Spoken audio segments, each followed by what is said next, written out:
Hello, everyone, and welcome to this audio fan commentary on Doctor Who, Series 3, Episodes 11, 12, and 13. Utopia, Sound of Drums, Last of the Time Lords. This is the final story of David Tennant's second season, although it's the third season of the new series, and it is the ninth story of the third season as well, and it also sees the very first story of John Sim and as the Master, and also Derek Jacobi's only story as the Master. So it's a very historical story on a number of accounts, and this is actually my pick for my all-time favourite Doctor Who story, but I'll go more into that later. I'm joined once again by Jack, the film fanatic, who's a massive Doctor Who fan, and he's been with me for the other commentaries, so yeah, I'm looking forward to this one. This is a three-part finale, so it'll be interesting to watch all three episodes again. I'll never forget when this story aired on TV. I was glued to my seat. I really wish that they'd aired it all together, but after the first part, Utopia, I was hooked because I did not expect it to go in the direction it went. But yeah, and actually, Series 3 or Season 29, whatever, if you want to be a completist, this season is my all-time favorite season of the show. It's amazing for me. But anyway, I won't babble on anymore.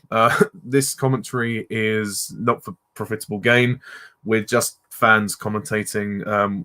If you want to follow us, then put your DVDs or Blu-rays in and put your timestamps to 0. If you're watching the Blu-ray, put your timestamp to 45, 48, because then you'll just watch from Utopia to the end, or just select the episodes individually as we go. But yeah, sorry if that sounds confusing, but hopefully that makes sense. Anyway, so Jack, is there anything you want to add before we begin? I am the Master, and you will obey me. You will obey me. I'm the No, I can't decide whether you should watch this commentary. well, okay. Yeah. I guess we'll start the countdown now. Yeah. Do you want to go or shall I go? I'll let you do the honor since it's your favorite story. Oh, thank you. It's very kind. Actually, I probably should go first anyway because we're a second out in the timestamps. Okay. 3, 2, 1, play. Oh.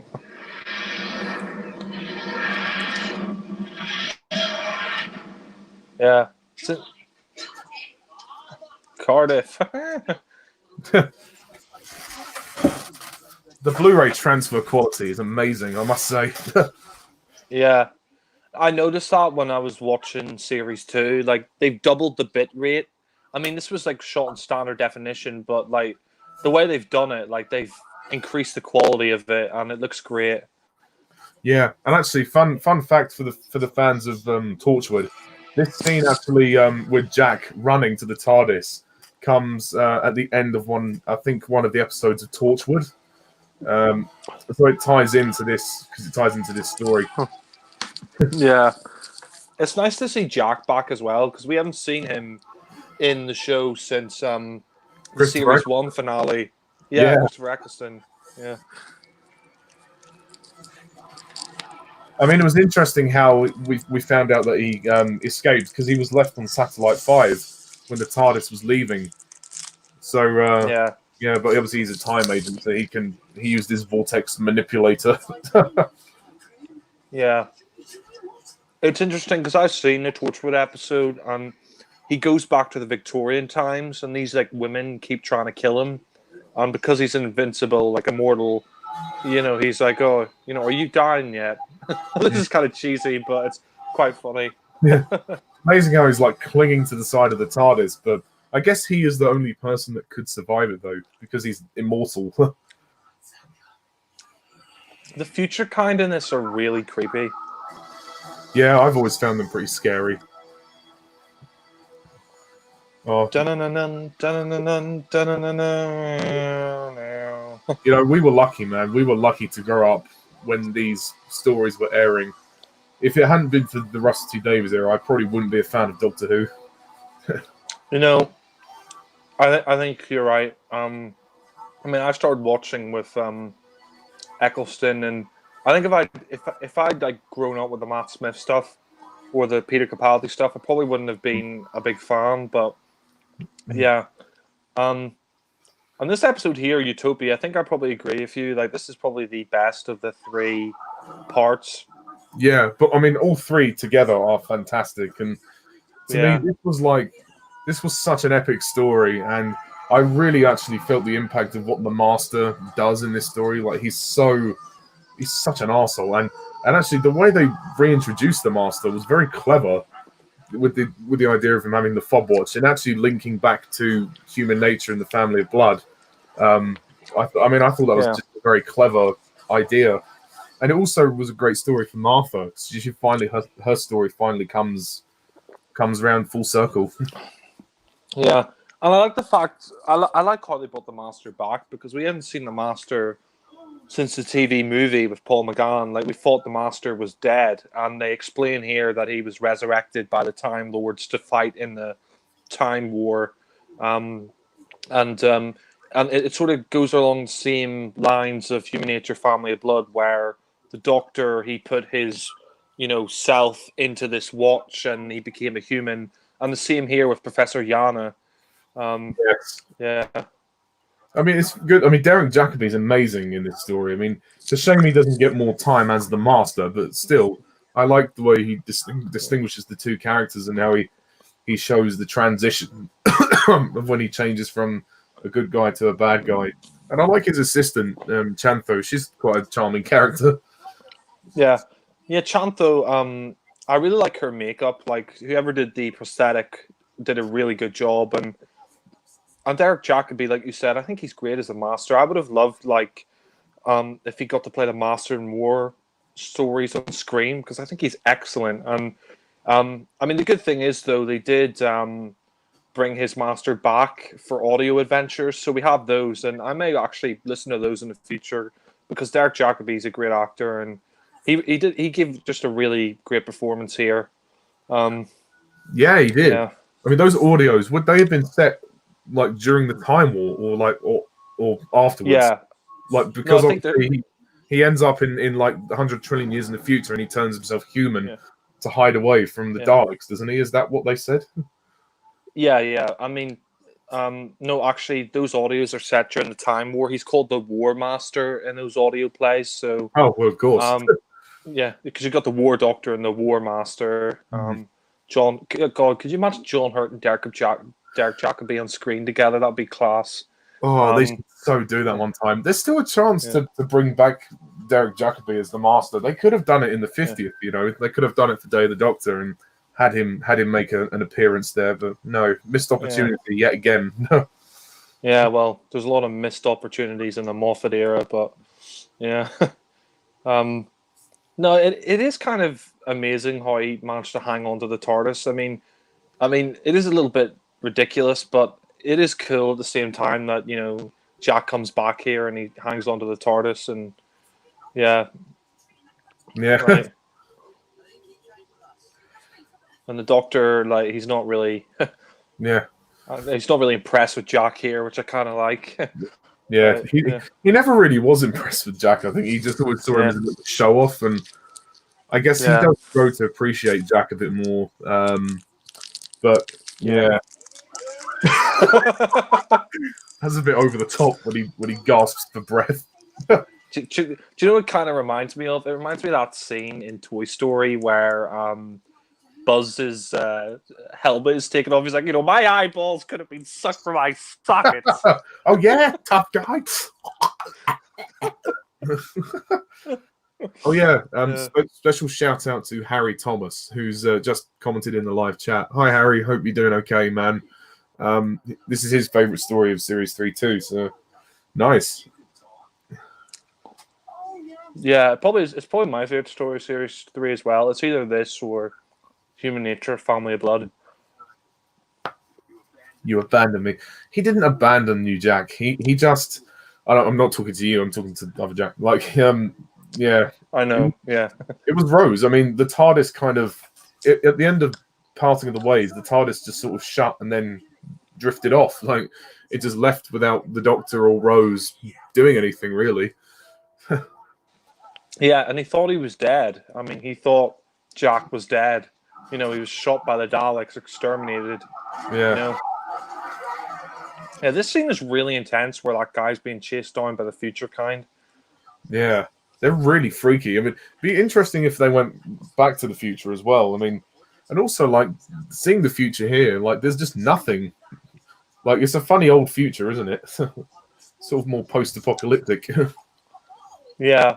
Well, I mean, I think that's what's really cool about the story is that the Doctor, Martha, and Jack, they're really in a dire situation. Yes. Yeah. There she is, good old Martha. Yeah. Martha. Oh. Martha's such a good companion. She's one of my favorite companions. She's just she's so underrated. Yeah, I agree. I mean, I think she's an excellent companion. I prefer her to Rose. Sorry, Rose fans. Yeah. Yeah, give me Martha any day. I'd take her over Rose as well.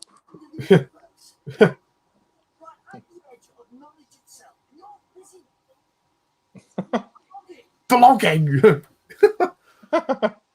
Vlogging.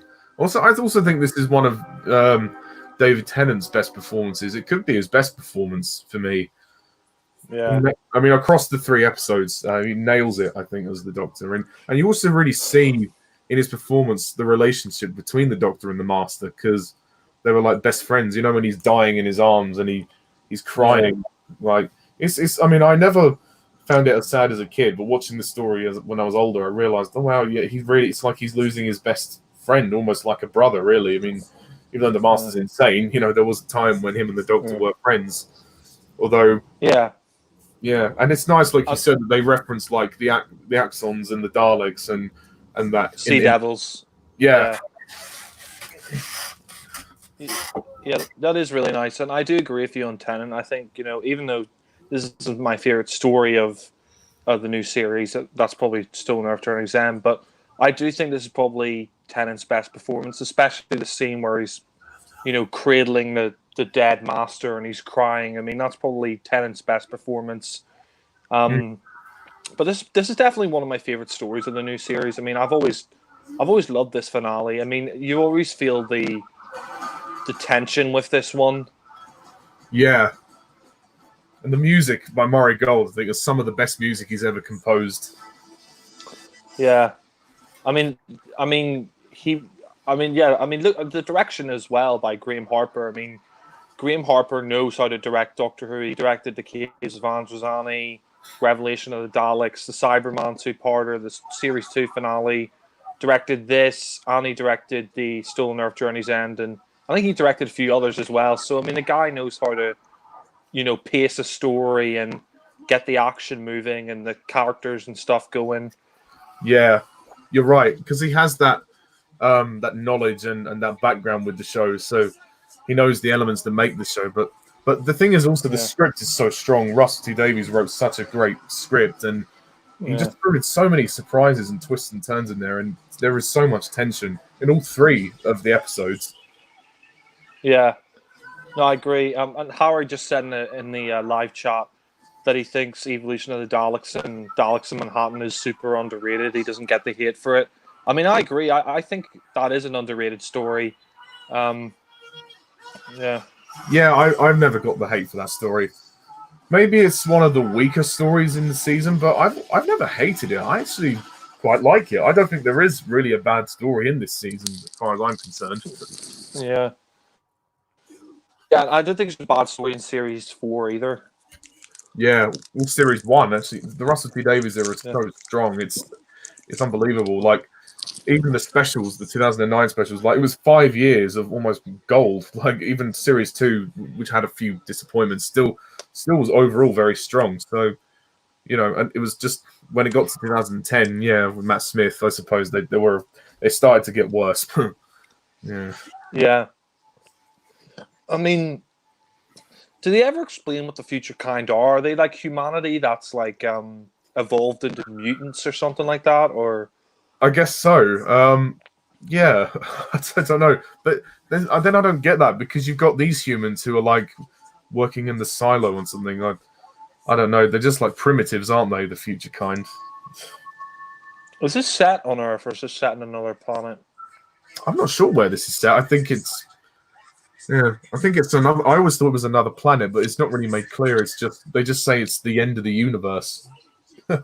Yeah, I really like his relationship, Professor Yana with Chanto. Yeah, he gives very likable performance as as Professor Yana. The only weird thing is though with Chantho, they do add a romantic element, which is a bit weird. I mean, she reveals to Martha that she fancies the professor. I'm not saying it's weird because he's older. I'm just saying because they're different species. It's a bit, fair enough. I mean, he's a Time Lord. Well, at this point, he's a human, but he will be a Time Lord very soon. And only that, but in real life, Derek Jacobi's gay. So, oh, he is. Yeah, that's true. Yeah. He's much said, you know, I Chanto, you're a nice girl, but I'm actually gay. Professor, I want to rock the Casbah, though. Yeah, I mean, no offense, but like, how the hell is he gonna stick his dick in a beetle like creature like her? You know, you summon my majesty. He'll use the watch. He'll help from the watch. This is kind of depressing, like to see all these humans, like, you know, just living off scraps of food, and it kind of reminds me of the first Terminator film when you got Kyle Reese in the camp, and he sees all these like humans like starving, like sort of coughing, and you know, like no food, no hope, sort of thing. Yeah, that's the thing. I mean, and Utopia is like their last hope of survival, but obviously we know what happens to them in the end. But it's nice that they they've got some people who are surviving even though they're refugees. Presumably, they came here to avoid being killed by the future kind or avoid being.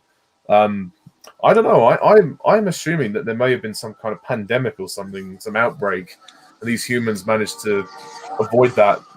But I don't know. That's one part of the script that isn't made entirely clear. But I'm not going to knock the episode for it. It's still really good.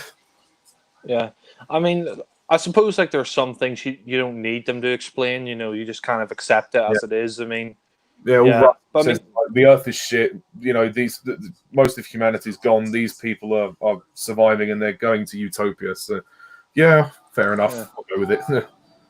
Yeah, CGI they're still pretty good at that rocket silo. Yeah. Oh, the music here, like this is part of the "This Is Gallifrey" track. Yeah. And I know if only the Doctor knew that he was the master. Yeah, that's so ironic.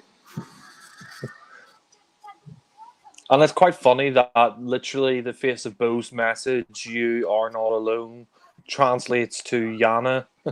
That was a very clever twist. I must say, that was an incredibly clever twist. I don't know why I never saw it coming. I was 10 when this story broadcast, but it was such a so clever. It's funny when he keeps telling Jack to stop flirting. Maybe later on. He'll even flirt with a fucking dung beetle.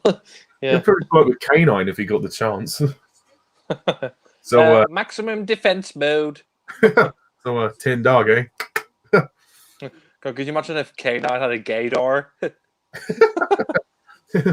Maximum erect mode. Lol.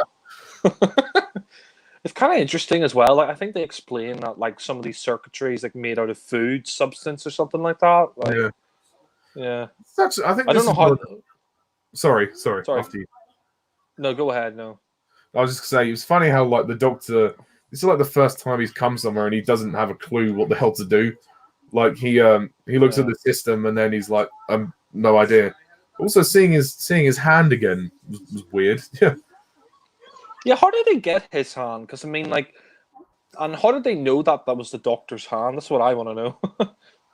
Yeah. Well, presumably he must have been on Earth at that time. Nice flashback to the Christmas invasion. Yeah. It's quite funny. She said, "Oh, what? So you just grew another one?" Yep. Yeah. Hello. Yeah. Hello. My handy spare That hand. hand becomes very important in series 4 as well. Yeah. Literally saves the Doctor from regenerating. Yeah. Chentho. Yeah, Derek Jacobi. I mean, they couldn't have got asked for a better actor to play Yana and the Master in this story. Yeah. It's funny, that's great. Yeah, we get not one but two Masters, even though we don't see Derek Jacobi for that long, but still. Yeah, I mean, the thing is, like, I remember at the time when this was broadcast, like, I started watching with Series 1, the very end of Series 1, then I watched Series 2, and I started watching the classics, like, in 2006. Like, I remember getting the DVD of Genesis of the Daleks and watching a few, like, Tom Baker stories and a couple of Pertwee stories, and then, when he said he was a master at the end of this story, I was like, oh shit, is that the same master from, like, the Pertwee stories, the classic series master, and then it was, and I was like, oh yes, that was such a great way to bring the master back. And this story, the tensions just got higher and higher and higher. I mean, this was when Doctor Who was like, you had to watch it every Saturday night. It was a must watch. It was it was at the top of the game. It really was. Yeah.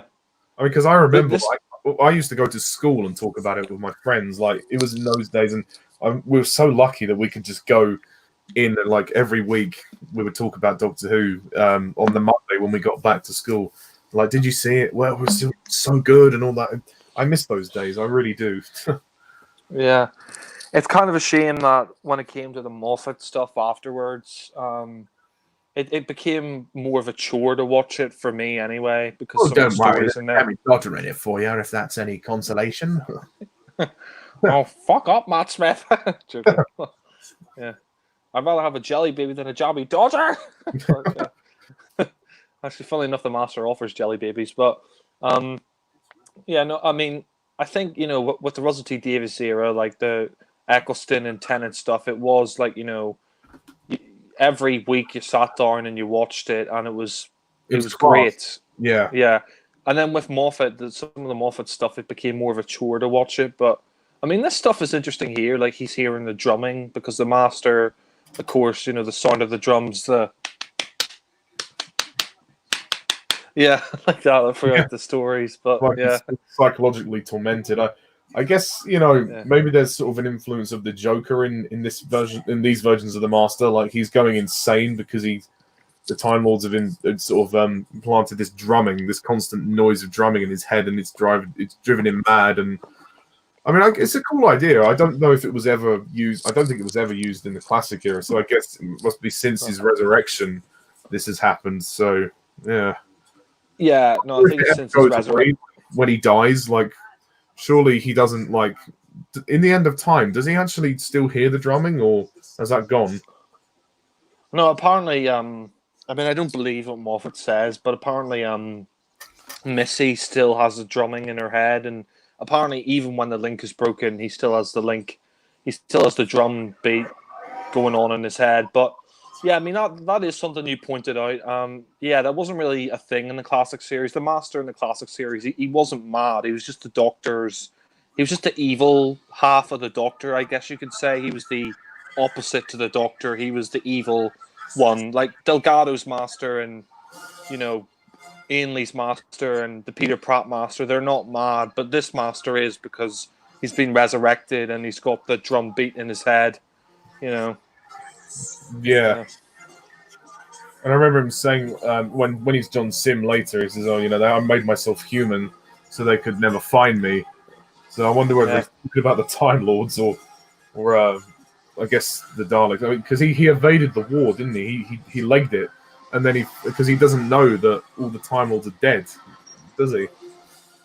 No, he doesn't. No, I mean, there's that phone call in Sound of the Drums where the Doctor says they're dead. They're all dead. Gallifrey's gone. He's like, how could Gallifrey be gone? Because the Master, like, I think he explained that he was scared of the Daleks and he ran, and he turned himself human so the Time Lords and the Daleks couldn't find him, and then of course he's stayed as a human since then. So he has no idea that Gallifrey had burnt up and was destroyed in the Time War along with the Daleks. But yeah. Oh yeah, this little boy. He's cute, and it's a shame what happens to him. Yeah, it's really tragic what happens to him. But yeah. No, yeah, no, I feel really bad for him. Yeah, it is sad, and Martha likes him. She just finds him like a little cute little kid, and yeah. Oh God. Oh yeah, this woman here, the future kind. Yeah. Gluten extract, yeah. He's making circuitry out of food. Yeah. I mean, what's interesting about this master as well is he's not at the end of his life. Like the master that you saw in The Deadly Assassin and the classic series, like after John Pertwee, that master used up all his regenerations. And, the one that we saw in the TV movie, he'd stolen somebody else's body and he wanted the Doctor's body so we can get, like, all his regenerations that were left. Yeah. So when the master was killed, when he was sucked into the Eye of Harmony in the TARDIS in the TV movie, he was resurrected and he was given a new regeneration cycle. And I think the Time Lords even offered him, in the Five Doctors, I think Barusa offers the Master a new regeneration cycle if they help him. But yeah. Yeah.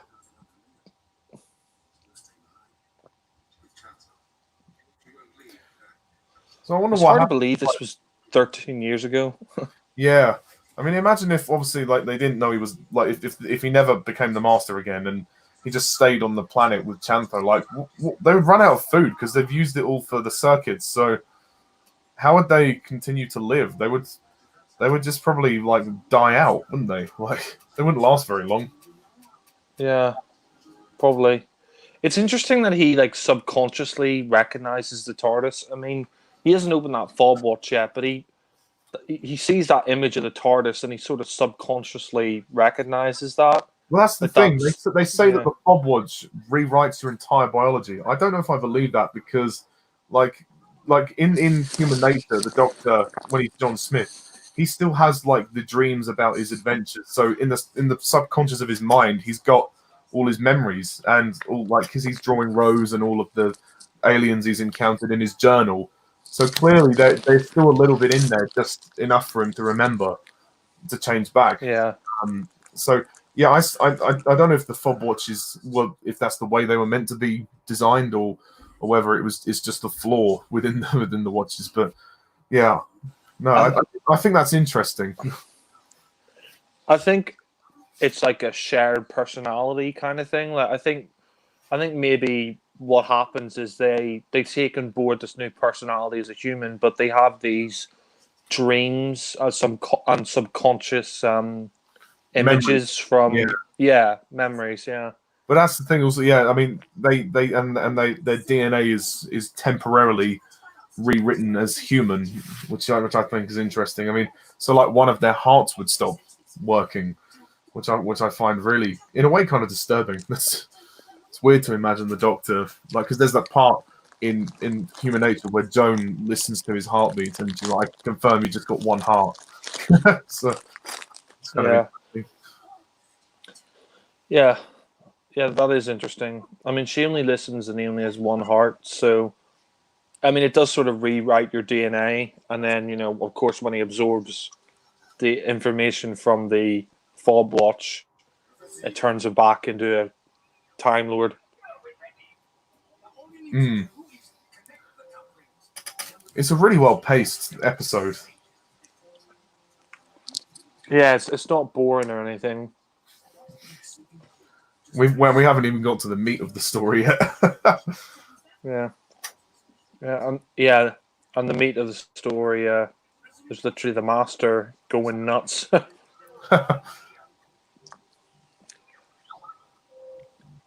radiation. What's interesting about Utopia is it kind of feels separate. I mean, even though it's part of the story, it kind of feels separate to the other 3 episodes because the other 3 episodes are set on Earth with a completely different master. I mean, this sort of feels like a separate story of its own, but I mean, it works with the other 2 parts as well. But yeah. Yeah, I mean, obviously you have to watch the other 2 to watch the entire story, but I do agree. I guess in a way there is a sense of isolation about this episode because it is set so far in the future, and yeah, but it's some. Yeah, I mean, I don't mind that, and then in the end they come back to London and whatnot. But no, it's still a fantastic story. Yeah. There's a lot of tension in this one as well. I think Russell T Davies' script is also brilliant as well. Yeah. I mean that's the thing. I wish we had a writer running the show now who understood what made Doctor Who work. Yeah, who knew what they were doing? Yeah. Yeah. Because I mean, you can clearly tell with series 1, 2, 3, and 4, Russell T Davies was like, "No, we're bringing this show back, but in a we're going to different make the way, writing." Yeah, but we're bringing the show back, but we got to make sure the writing's good. Because if series 1 had just been shit, then they wouldn't have done a second series, Well, now it gets intense.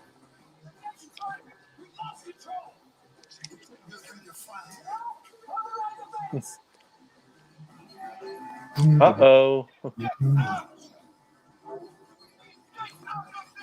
If you know it's going to be overridden, you hear the alarms, just get out of there. Like, save your own skin. Die, future bitch. Yeah. Ow, ow, ow! Yeah. Jack got fried. Temporarily. Oh, shit. Whoa, that's pretty dark. No! That guy literally got disintegrated. Ooh, Jack's gonna like that. Yeah, he loves a bit of mouth to mouth. He's gonna take that CPR as literally Martha, leave. Martha. I don't want you breathing down Jack's throat. It's funny that the 10th Doctor isn't even really impressed with Jack either. So I've got just the man to help you. Someone kissing me.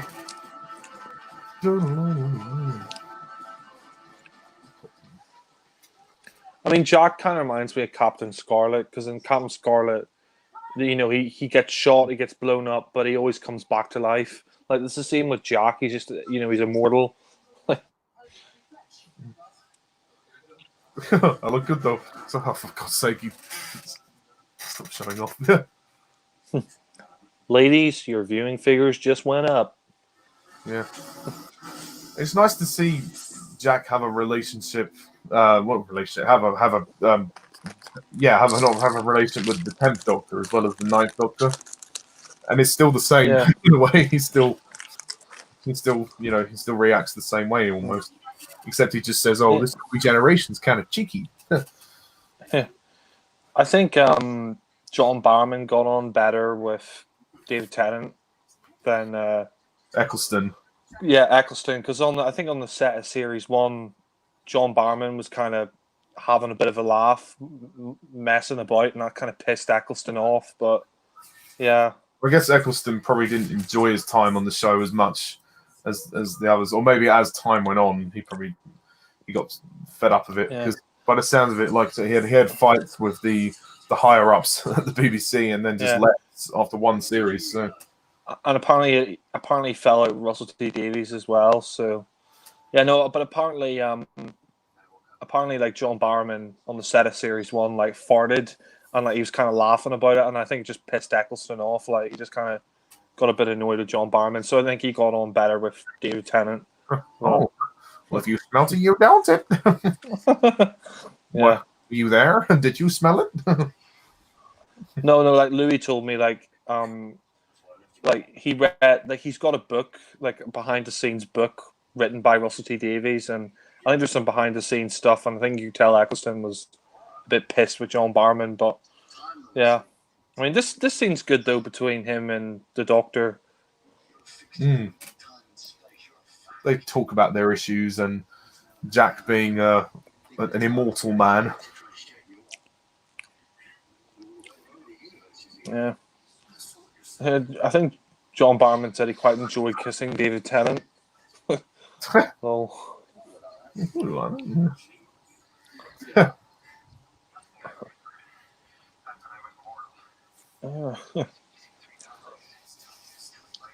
god, he's starting to remember. Yeah. See, that's the thing. I don't think the watch retains everything. You still have to have a little bit left in your subconscious. So otherwise, you can't change back. You'll just be human forever. Jacoby's acting there is great, where you see like the teardrop come from his eye, like he's remembering all this. Oh yeah, Jack was resurrected, but forever. Yeah. I mean, I don't know if Jack is the face of Bo or not, because I mean they kind of try to, imply that at the end of this story, but at the same time, like they say, the Bo is part of the Bo kind, so I don't know whether he is or not, but. That's the thing, yeah. I mean, he could be the face of Bo. I mean, the thing is, it's plausible because the twist of Yana, "You are not alone," that was said by the face of Bo. And if they're saying Jack is the face of Bo, then I think that's plausible enough to believe. But the only thing I don't get is, like, how does he become a massive head in this container? Like, what does he do? Yeah. And up there. And only that, I thought Jack could live forever, so. Yeah, exactly. I thought he was immortal, but not only that, but they say the face of Bo is the last of Bo kind. So obviously those big heads were like a race of something. Yeah. Maybe, yeah. Fantastic. What he said, and he asked him, "Oh, do you want to die?" I think the lighting here is really good. I really like the red lighting. Yeah. Because Jack is he must be over 100 years old, I think they said. Yeah. Time travel. I love later on when they play that clip of Delgado from the Demons. He's like, you will give your power to me. That's a nice reference. Yeah, it's like he's hearing all of his past voices and his past memories that are coming back to him. It's a good way to connect the continuity of the show with the classic series as well. Yeah. When I saw the first time, I was like, "Oh my god, what? He's a Time Lord? Shit!" Yeah. Martha could have just taken that watch off him, or she. Martha, she could have just, not drawn any attention to the watch, but instead she does, and then he gets curious and, I mean, it's very easy to blame Martha for that, but in a way, Martha wasn't ready to know. I mean, I guess either way, I think the Master would have come back regardless if Martha had drawn attention to it or not. Yeah. Martha, stop drawing attention to it. Oh, good for you, Sam. It's nice to know you love that story. That is also a great story for me. I'd probably rank that behind this story.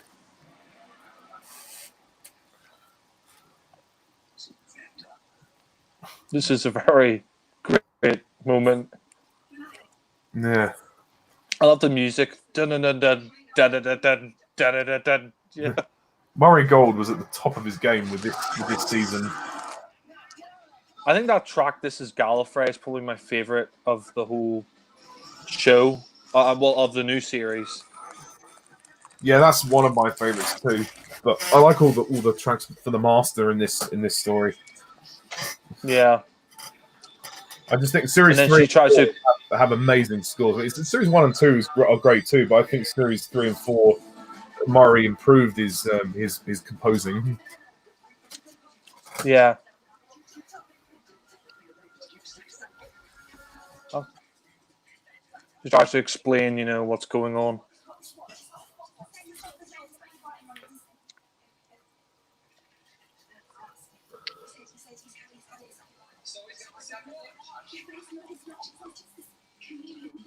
Yeah. Can you imagine just a watch and that was it? That's true, yeah. It could make the whole thing a bit of a cop out. Yeah.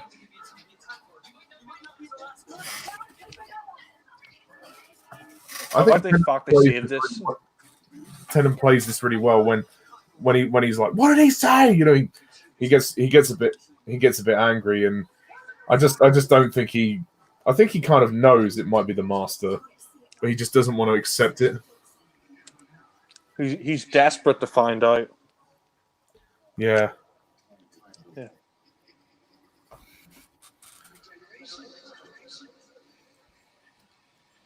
The voices. Never ending drums.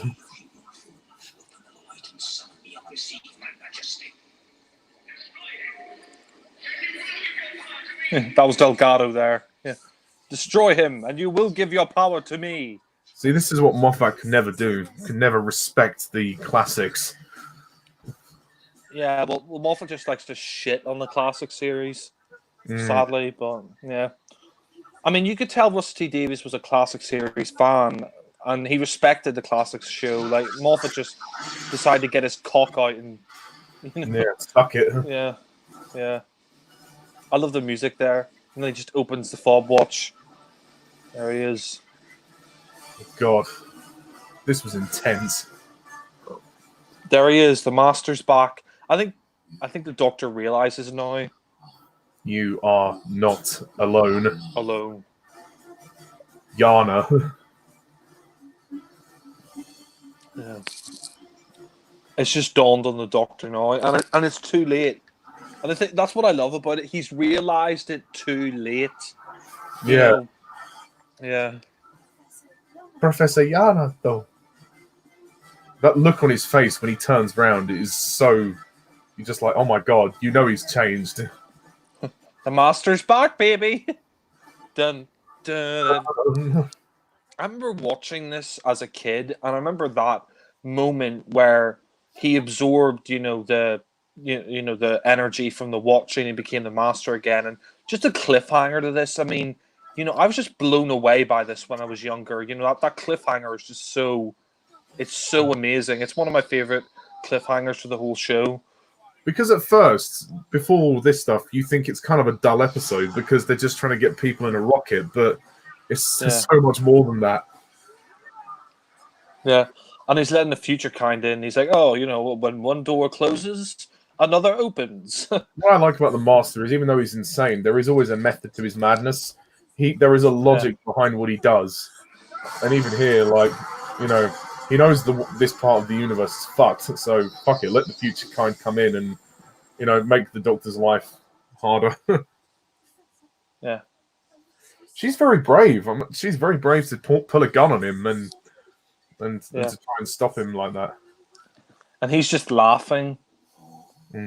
Yeah, she doesn't know that he's changed. He is really scary in this, Derek Jacobi.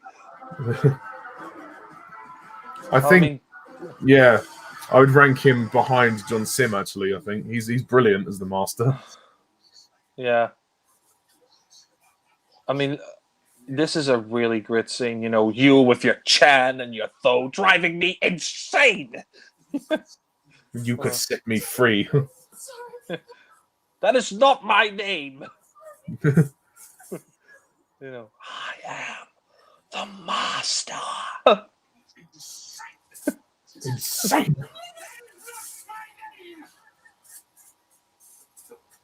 The Professor. It's an invention. She looks terrified. Oh my god. Wouldn't you be? Yeah. I mean, whoever the actress is, she did amazing. The Master. That is great. That is a great reintroduction of the character. But this was the first episode, I think, of the new series which I watched where I thought, "Fuck, the Wow. Doctor. He is no, but yeah, not just that. But I just thought to myself, this is the first episode of the new series where the Doctor, you really feel like he could lose this time because the Master steals the TARDIS and leaves him stranded there, and you're thinking to yourself, this could be the first time the Doctor actually loses, and he kind of does in the next episode when he gets turned into an old man, and yeah, Yeah, he's kind of powerless to do anything when the Masters come back. yeah, And I never expected this. I never expected her to actually shoot him. yeah. Oh shit! With a dying breath, she stopped him. Yeah. I mean, is it me? But I don't really think Derek Jacobi's Master comes across as insane. He just comes across more as evil. I think it's more John Simm's Master where I thought, yeah, this guy's a nutbag, But I mean, there's still obviously they talk about the drumming and the stuff, and he says, "Oh, your Chan, your flow's been driving me insane." But we don't see a lot of Derek Jacobi. That's the problem. We don't see enough of him to say he's insane. But yeah, deadlocked. This is really tense. The Doctor. He knows this is the Master. He knows, and he's desperate. He's pleading with him. He's saying, look, we need to be together. We're the only ones left. Yeah. If the Doctor could be young and strong, then so can I. And blimey, this was a surprise. I never expected him to regenerate. Neither did I, yeah. Well, and when he does that, Sorry, go ahead. So, while it would be obviously it's kind of a shame we don't see much of Derek Jacobi, it was kind of a nice twist, really. Yeah. And the way John Sim as the Master screaming, it's like the Master screaming in pain because he hasn't regenerated in years, Yeah, it's like his entire body's being rewritten. I mean, yeah, the music, oh my god, it's so good. Yeah, and only that, but the future kind are literally coming through the door. They can't hold them off. Dun dun dun dun dun dun dun dun. Yeah, this is great. Now he goes insane. Yeah. When I found out that they were going to get John Sim as the Master, I was, as a kid, I was so excited because the year before this, he did Life on Mars, which is like a sci-fi show set. It's like this guy, he gets hit by a car and he's in a coma and he wakes up in the 1970s. And he was great in that as Sam Tyler. And when they, announced him as the Master, I thought, he's going to be great. And he was really great as a Master. But yeah. Tough. I love that, use my name, Master. I'm sorry. Tough. Oh, new voice. Hello. I remember watching this as a kid thinking, shit, the ending was... I thought, oh my god, how are they going to get out of this? Because the TARDIS isn't there, but I totally forgotten that Jack had a vortex manipulator. Yeah. This is literally a cliffhanger. The Doctor and Martha and Jack, they're fucked. Yeah. There's no TARDIS. They're stuck in the future. They have nowhere else to go. And the Master has just come back and stolen the TARDIS.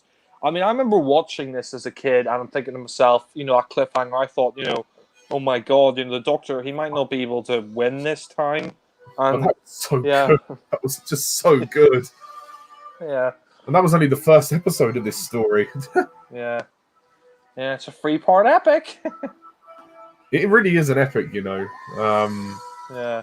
Yeah, Sam. I only just sort of I couldn't decide what my favorite Doctor Who story was, but I think this probably is it. Like it. I mean, David Tennant's my favorite Doctor, and yeah, I've always loved this story. I think it. Yeah, I've always gone back to it. Mm. No, I always thought Twin Dilemma was your favorite. Joking. Oh yeah. Yeah. And this next time trailer just really gets you hyped up. Yeah, I mean the next time trailers I'm kind of torn with. Like the ones like this are really good because they don't give anything away. But there have been other ones where they have given stuff away, and it's like, oh, come on, just be careful what you edit. Yeah. I mean, I think they shouldn't have next time trailers for 2-parters or 3-parters because, like you said, it kind of spoils things. Like I remember the next time trailer for Boomtown, it kind of spoiled the Return of the Daleks and Bad Wolf and Parting of the Ways. You know, it's like, why did you need to do that? But yeah, it was a bit stupid. But yeah, now we're on to the Sound of Drums. yeah. No, I definitely see why this is your favorite Doctor Who story. It has everything you want in Doctor Who. It's got, you know, high stakes drama, loads of tension. You know, I mean, it's kind of funny that both of our favorite stories are stories of the Master in it. But Yeah, yeah, that's true. yeah, Master is such a great villain. yeah. And here we find And out my favorite story. how they escaped. Yeah, Vortex Manipulator. Yeah. I can imagine Jack saying, "You have jeopardized my rendezvous with Star Command." Oh. Yeah, without Jack, they would have literally been stuck. Yeah. I love as well this whole Saxon thing that they've built up because in series 1 and 2, well actually series 2, you know, with the runaway bride, you've got that guy in the tank that says, you know, for Mr. Saxon, you know, and you see all those flyers in series 2 and stuff and like references that say like vote Saxon in the background and stuff. I love the way they've built this up throughout, you know, the series. Yeah, and they realize, oh shit! Like Martha's like, oh shit, we've been traveling all the way around the world and the universe, and he's been here ruling Britain, Yeah, with his wife. yeah, sexy Lucy Saxon. I think they should call her Lucy Sexton. I mean, he definitely, you know, the Master is the Prime Minister of Great Britain. The Master and his wife. I do agree, though. I mean, whoever the actress is that plays Lucy Saxon, she is gorgeous. I mean, wow. Oof. What a beauty. The Master definitely did get a. He definitely did pull a good one. Yeah. Is a doctor. I love that. That leads into the title sequence. I suppose it's a bit cheesy, but it's quite cool the way he does that smile. Like, what this country really needs right now is a doctor. And you know, the thing is, you know what I like about this as well? Like, the Doctor really fucked up when he helped get rid of Harriet Jones, because when he helped get rid of Harriet Jones, little did he know that the Master would take her place and become the Prime Minister. You know? Yeah. I mean, if you had to choose between the Master, Boris Johnson, or Theresa May, I mean, not spoiled for choice, are you? I go for the Master every time. Yeah.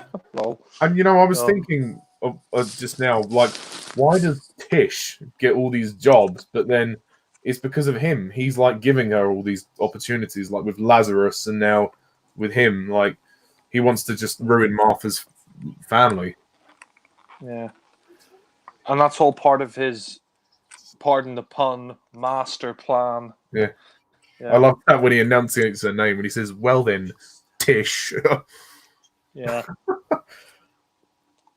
Tish, don't take the pish. Oh, this scene, like, I think we've talked about this scene a lot. When he's in the cabinet and talking to the PMs, sorry, MPs, not PMs. Yeah, he's in the cabinet. Yeah, having his cabinet meeting. You all jumped on the Saxon bandwagon.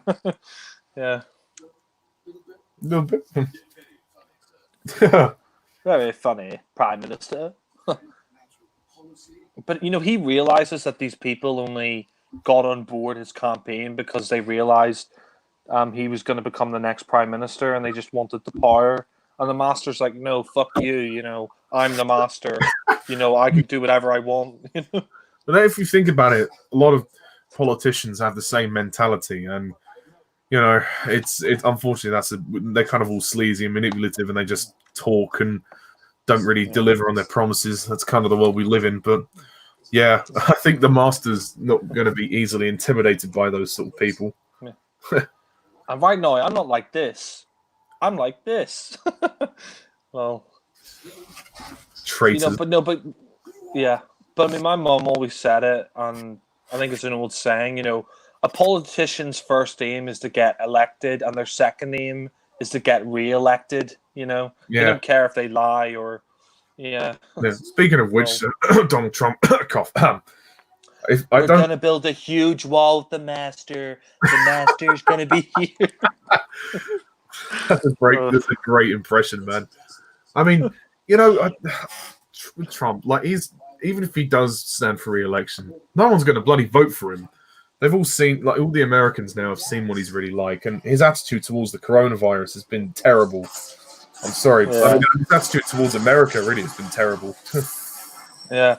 Well, I think they're saying because of his attitude towards coronavirus, he's not going to get re-elected. But yeah, I love this. You're insane. Yeah, the thumbs up. Yeah, it's quite a dark scene, actually. Yeah, and then the tapping—that's quite sinister. Yeah, but no, I could definitely imagine could you imagine the master saying make Britain great again? Lol. God, yeah. I was talking on the phone to my friend the master, and we're going to be building a huge wall in space to make sure the Daleks and the Cybermen don't get into Gallifrey. Well, like how the Doctor's kind of very dubious about his past. He doesn't want to tell Martha everything that happened between him and the Master back in the day. Yeah. Well, I mean, there's tons of history. Yeah. I mean, yeah. I mean, the Master, I think he met the Third Doctor, the Fourth Doctor, Fifth, Sixth, Seventh, Eighth, and the only 10th. Doctors he didn't meet were, the 10th, and the only Doctors he didn't meet were the first two, and Matt Smith. Yeah, he didn't meet Matt Smith as far as I'm aware. And he didn't meet Eccleston, but yeah. No.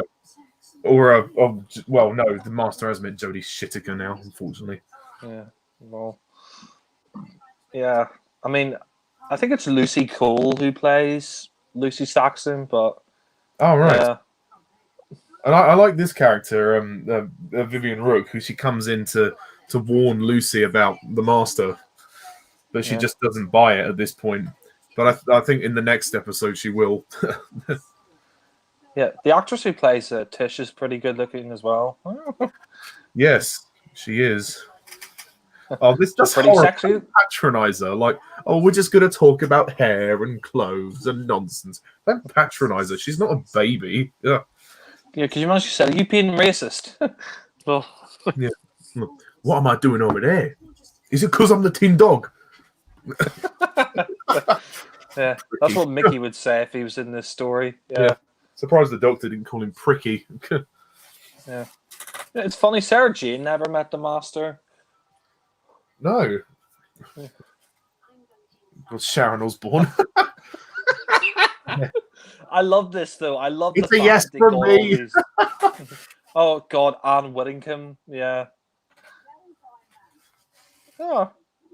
She's part of the Brexit party now, or she was. Yeah. Oh yeah. Anne Whittingham. Yeah. Do we even know where we stand on Brexit? Yeah. Well, I know I voted out. Yeah.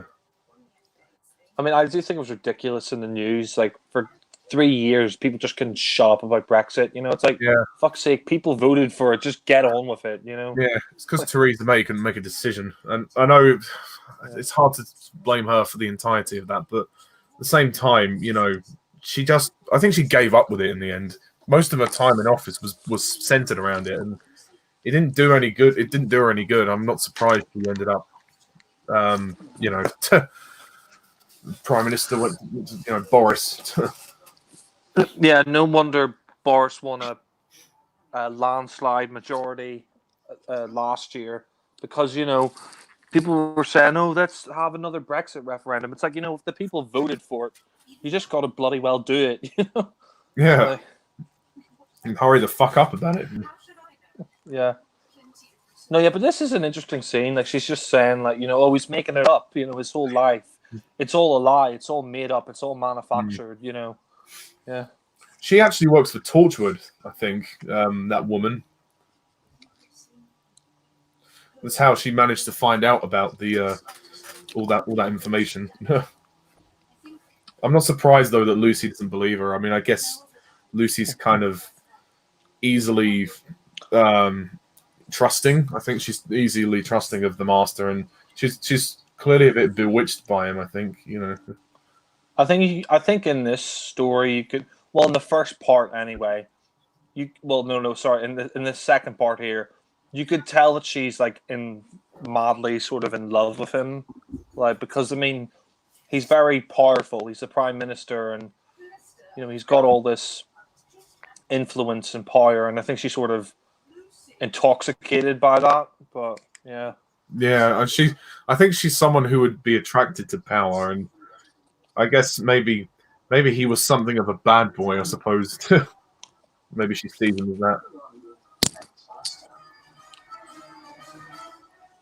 And these are my friends. With the Toglophane, yeah. Toglophane, that's such a made-up name, like a bogeyman. I mean, in a way, I don't actually think the name is that bad. I mean, yeah, maybe it's a bit stupid, but at least the episode acknowledges it's stupid. The Doctor even says, what?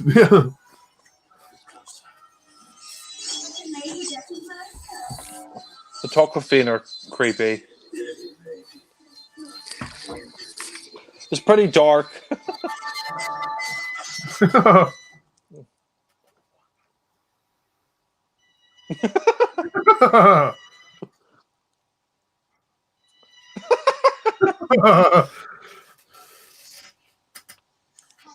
I don't think the name. I don't think the name Toglophane is stupid. I just think the Doctor says, "Oh, that was something we were told at bedtime. It was something that was made up, for children. The Toglophane, and the Master just took that name, and called it, these creatures the Toglophane." Yeah. It's sad to find out that all those Toglophane were the humans that actually went to Utopia. That was what shocked me. I remember. I know we don't find that out till the next part, but that's still pretty shocking. Yeah. I don't understand as well. I mean, just turning a Master into a fucking woman, because I mean, you watch this story and he's got a fucking wife, and I'm pretty sure he had sex with Lucy Saxon. So what's going to happen? Like, could you imagine if she stayed as the Master's, wife, and then, the Master regenerated into a woman? It's like, it's just ridiculous, turning a Master into a fucking woman. It was just done for PC reasons, but... I love that line that he says, "Oh, the Master was always sort of hypnotic, but this is on a massive scale." I mean, yeah, hypnotic. That's an understatement. Yeah. I like this bit where she's sort of tapping, what he said, it sounded good, It's like, what's that tapping? The tapping. What is that? He's using the network to hypnotize people, which is obviously something that he couldn't do when he was Delgado's Master. That he always likes to be in control and hypnotize people, and I think also, like, with his words, like, he's very good at manipulating people, like when he talks to people on the air, so to speak. So it's interesting to see how differently Sim's Master is able to hypnotize people compared to, say, Delgado. Yeah, like Delgado's master, he would be like, I am the master, and you will obey me. You will obey me, and they would look into his eyes, and he would sort of hypnotize them that way. Like he'd hypnotize Joe Grant and loads of people. And I mean, that's one thing I will say about the master. I wish they would use more is the fact that the master, he literally is a master of hypnotism, and I kind of like they use that in this story. That he's hypnotizing the whole country into voting for him. Like, Yeah, basically. I mean, that's what most politicians do anyway. yeah, this is quite dark here. The Toclafine. Oh, we offer you friendship. And he says actually that he took Lucy to Utopia, which is quite dark. It is dark. Yeah, I think she's in love with him because he has the TARDIS and. She sees all this alien stuff, and she's like, "Oh my god, this is amazing!" Yeah, I think she's totally under his thumb, under his spell. He's got her wrapped around his little finger. And then later on, we find out that he physically hits her because she's got like marks on her face. But I mean, that is a little bit silly with the bomb. Literally, like the stick of dynamite. It's like a cartoon of Looney Tunes, but I like the reference there at the back of the TV. It says Magpie Electricals, but how did they get into Martha's house without the key? Like who actually planted the bomb? Like the master just sent people around to do it or something. Like what the hell? I like how Martha stands up to the doctor. She just turns around to him and says, "I'll do what I like." Yeah, sometimes the doctor needs to let go of the reins. He can't always be in control, but I like that we finally get a bit more focus on Martha's family. Like there's a bit more of an emotional tie with this one, and it's nice that in the end her family kind of become closer out of this experience. Yeah, I mean this is a minor detail, but I mean that red leather jacket. For me that's sort of the iconic look of Martha. And Free Matchman looks pretty good in it. I agree because she wears it most of the series. I like this that her dad chooses to not say anything and says, "Yeah, there are people here. I'm not gonna do what they say." Yeah. It kind of shows that he's not a complete bastard. That he does care about his daughter. He doesn't want the same thing happening to her. But this is really dark. You think about it. Like the Masters turned Britain into a police state. The police could just arrest you and just for no reason. The Masters just he's got control of everything basically. And this is why Martha leaves. She knows her family have been put through the ringer, and she realizes that even though it's not the Doctor's fault, because everyone who's around the Doctor is in danger, and that's just another thing about the Doctor that. Another reason why he ends up on his own because he puts so many people in danger, unintentionally or not. Yeah, that's why a lot of his companions leave him because, being with the Doctor is just so dangerous. But this is a great scene. I remember seeing this like when I was younger, and seeing Martha's family being taken away in a police van. It was quite unsettling. It was it's quite a dark story. I thought that Jack got shot when they shot the back window. I was like, shit, I hope Jack... I mean, not that he would die because he's immortal, but, still.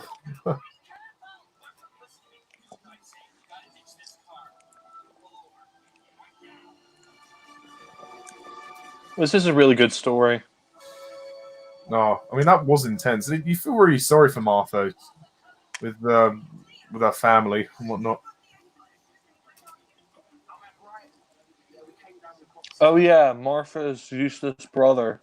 Yeah, why is he in the series? I have no clue why he's in it. He doesn't do anything. And that actor is from CBBC. I remember him. He's totally wasted. This is really creepy. Like the Master can even listen in to their phone calls. I guess maybe that's the network, isn't it? Like he's got complete control over it all. Because he's using all the satellites, like 15 satellites or something. So, yeah. Was it like? Is it like the Archangel Network? Yes, I would imagine so. Yeah, because everybody has it on their phones, so I think that's how they track Martha.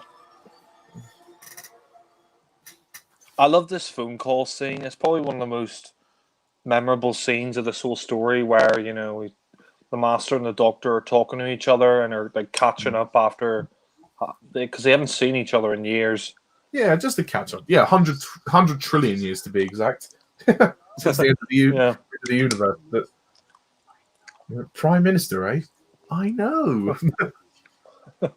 Saxon is your man. I think What's you a also chocolate see, man? That's just a made up name like a bogeyman. I think you also see the sort of a bit of their friendship here. Like you can see they were once quite close, and he doesn't like telling him that they're all dead. It's quite a hard thing for him to hear. Yeah. I mean, the Master was never a fan of the Time Lords, but I mean, Gallifrey is his home, and I think he's kind of shocked that the Time Lords are all dead and they're gone. Yeah, he never would have wanted them to die, but yeah, he certainly wasn't. He wasn't their biggest fan. I don't think they liked him. Yeah, they just didn't want to deal with the Master. I don't think. Yeah. Well, I mean, if you remember the Deadly Assassin, the Master destroyed the Gallifreyan city. Yeah. So yeah, they had every reason to hate him. Yeah.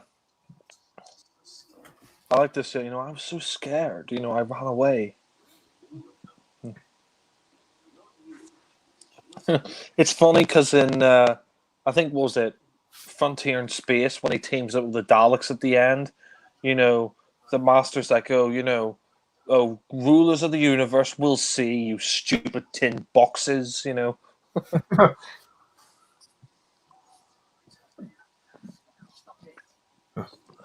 I think the Master was invented to sort of be like the Moriarty to the Doctor's Sherlock. And I think that's what you get with the Tennant stories as well. He really is sort of the opposite side of the coin to Tennant's Doctor. Yeah, you asking me out on a date? Oh, yeah. I like the way he's spinning the globe as well. Like he wants to take over the whole world. Yeah, it will start with Great Britain, but then it will escalate much further. Yeah. He wants to be the master of all. And here is where we sort of see a bit more of the insanity unleashed. I mean, obviously that will carry out further into the story, but I think you're right that like John Sims' Master is the most insane. Yeah. I mean, I think I kind of like that. I mean, I think it kind of works with Sims Master. I think after Delgado, Sim is probably my favorite Master. He gave a lot as the Master. It's funny that the Archangel Network almost comes back to bite him because that's what they use to stop the Master by having the Doctor's name being broadcast by all that, as well as all the people saying the name, and yeah. The Master is such a. I mean, he is literally 10 steps ahead of the Doctor in this. Like he's made them terrorist suspects. They're literally they're wanted by everybody. And he's sent the Torchwood team on a like a hiatus, like a wild goose chase. He's like, oh yeah, tell handsome Jack that his friends are away in the Himalayan mountains or something, and he's like, so he won't be getting any help from them. Yeah. He said, I think he says, like the Master says, like I sent them off on a wild goose chase. Like, We run. I said, run.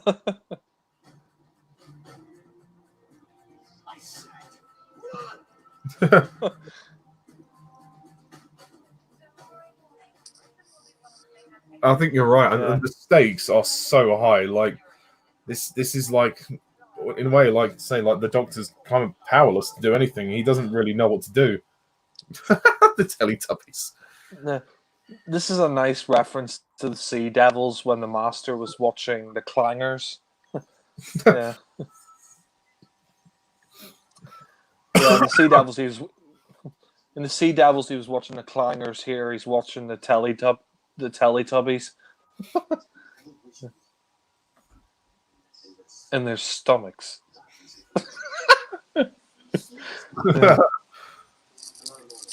Tomorrow morning. I can't decide whether to drink gin or die. Oh yeah, we'll get to that bit soon. But, it's interesting as well. Sorry, go ahead. Sorry, no, I was just going to say it's interesting that we get to see or get some more insight into Gallifrey when the Doctor explains to Martha and Jack about the Master and looking into the untempered schism, and then them the Citadel and everything. It's nice for the new series to introduce sort of the look of Gallifrey like that, and like you say, the costumes I think they looked at the Deadly Assassin, I think, and were heavily influenced by that. I guess they wanted to keep it consistent, which I guess I appreciate. Yeah, I mean, I think those outfits that you see in the Deadly Assassin, even in the rest of the classic series, like all the stories from the Deadly Assassin onwards, they all have those like similar costumes, and Gallifrey looks very similar. I love the scene where when the Doctor's eating like chips and he explains to Martha about Gallifrey and the Master and all that, and we get to see the city of Gallifrey and all that. That was great. Yeah, and when she just said, "Oh, I thought he was your brother" or something. I don't know whether that was meant to be a reference to an idea that they had, like you said, when they were going to have this idea of the Master and the Doctor being brothers, like in the Pertwee era, but they didn't do that for some reason. I don't know if that was because Delgado died or whether that was just because they thought it was a bad idea, but I don't know. I think it's because Delgado died. They tried. There was going to be a line in, I think, Planet of Fire where the Master says, "Oh, Doctor, how could you do this to your own brother?" But they cut it out. But yeah, I mean, I like the stuff of the Citadel here, and you see the Time Lords and the Gallifreyan city, and I mean, it's nice for new series viewers who've never seen the classic show. Like, it's sort of their first glimpses of Gallifrey. But yeah, I mean, I certainly got a kick out of this when I saw it. I thought, wow, this is great. It would have been nice to spend a bit more time on Gallifrey, but yeah. And you see the seal of Rassilon there, underneath the Untempered Schism. But yeah, Murray Gold's music. Yeah, I agree. I mean, I really love those Time Lord outfits that they have from the Deadly Assassin that they used again in the Russell T Davies era. But yeah, some would go mad. I mean, Sorry, like, why did they make him look into the Untempered Schism? I think they said, it's hard to become a Time Lord. You get initiated. Yeah. Oh right. Yeah. Okay. I suppose so. I think that's how they unlock their Time Lord abilities. Is they look into the Untempered Schism. That's how they get the power to regenerate. I think as well, but I'm not too sure. But I think that's how they get initiated as Time Lords. But yeah. Yeah. Oh dear. The Doctor doesn't like Jack working in Torchwood. Yeah. Well, I mean, the Doctor, he's never really liked Torchwood since he first came across them in the Series 2 finale, but yeah. But I mean, at least Jack remodeled Torchwood. Yeah. Well, that's fair enough, Sam. I mean, yeah, you just prefer the historical setting of Human Nature, Family Blood, and Baines is a great villain. I do love that story as well, but I think this story is really great too, the Master finale. Yeah, I agree with that. Well, I mean, I do love that Human Nature, Family Blood, but such an emotional story. I mean, maybe we'll do a commentary on that at some point, but I would probably give this the slight edge. Yeah. And yeah, we should do some classic series commentaries in the future as well. Like, at some point we could do the Deadly Assassin, since that's my favorite story, and this is your favorite Doctor Who story. So Yeah, we could do it at some point. I mean, not right now if that's okay. I've not watched it, so I'll have a bit of a break. yeah. No, before I go yeah, back. of course. Yeah, of course, not now, but I mean, sometime in the future, at some point, yeah. I mean, I was thinking we'd probably do like Inferno before we did that, but yeah. Yeah, I mean, Inferno is a great one. That'd be a fantastic one to do. But also, it would be great to redo the Dark Knight. Yeah, of course, in a few days' time. Yeah. Yeah, we need to do the Dark Knight and then the Dark Knight Rises. Yes. Yeah. I like this scene where he's sort of, he makes these like keychains that, it's got a perception filter where you like look away. It's quite interesting. It sort of makes them effectively invisible. Yeah, or at least unnoticed. Yeah. Kind of like it's like it plays tricks on your eyes. It just sort of averts your eyes for a bit. Yeah. But I don't think. Yeah, I think in a way it falls back on the Doctor. I don't think it would work on the Master. But I guess he doesn't really know what else to do. Like, even the Master said, "Oh, you think the perception filter would work on me?" Yeah. Yeah. I don't like that line because it's like you fancy someone and they don't know you exist. You too, huh? Yeah. Like everyone fancies. Certainly, one thing I will. Yeah, sorry. Go ahead. I was saying it's just like not everyone has to fancy the Doctor.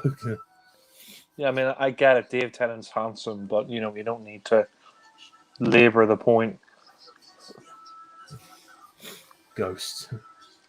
I mean, I know why they do it because they're being targeted now as fugitives and terrorists. Like they just want to slip around and not be noticed. So, yeah, but for the Master, they should have tried to do something a bit more clever to avert his eyes. But I guess it was. I mean, what else could they do? Yeah, well, the Master, he just likes to fuck with people. He even murders the president of America. You imagine it was Donald Trump. Hello, Master. I'm looking forward to us building that huge wall against the Daleks. Mr. President, sir. He kind of reminds me more of George Bush, this guy. Yeah. It's like, since Britain elected an ass, yes. Yes. and he makes UNIT like overtake what's going on. Yeah. Yeah, I don't know how he gets control of UNIT. I guess he just brings UNIT with him. I mean, I guess he is the president, isn't he? So there's a UNIT team out in America, I think. Oh right, yeah, no, I thought you meant the Master took over UNIT because UNIT always fought. Because I was going to say UNIT always fought against the Master, so they wouldn't want to be controlled by the Master. But but I think the Valiant is property of UNIT, the big flying vessel. Yeah. You're trying my patience, sir.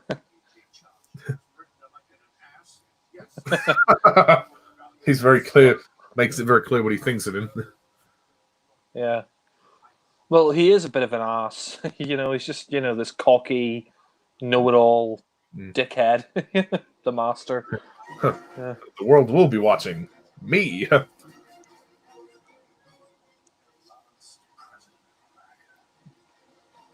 Oh. I really feel bad for Lucy Saxon because you could tell in this episode, Sound of Drums, she's really in love with him, and then the Master later on, he physically abuses her, and she decides to get the last word in. Yeah.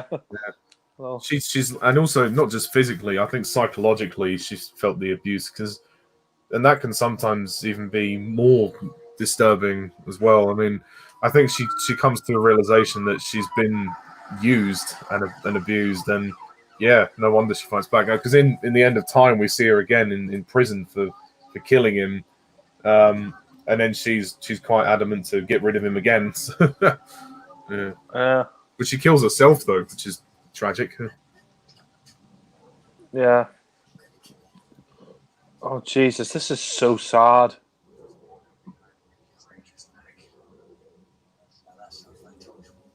I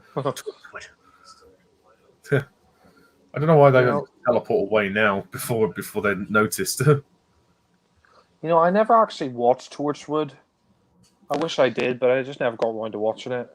I watched Children of the Earth, but I didn't watch the 2 series or Miracle Day, so I might consider watching them and reviewing them after I review Doctor Who, perhaps. And the Sarah Jane Adventures. I'd like to do that. Yeah. I watched like the first 3 or 4 series of Sarah Jane. I never got to see the last series, but yeah, it's kind of a shame that they never finished Series 5 because Elizabeth Sladen passed away, but yeah.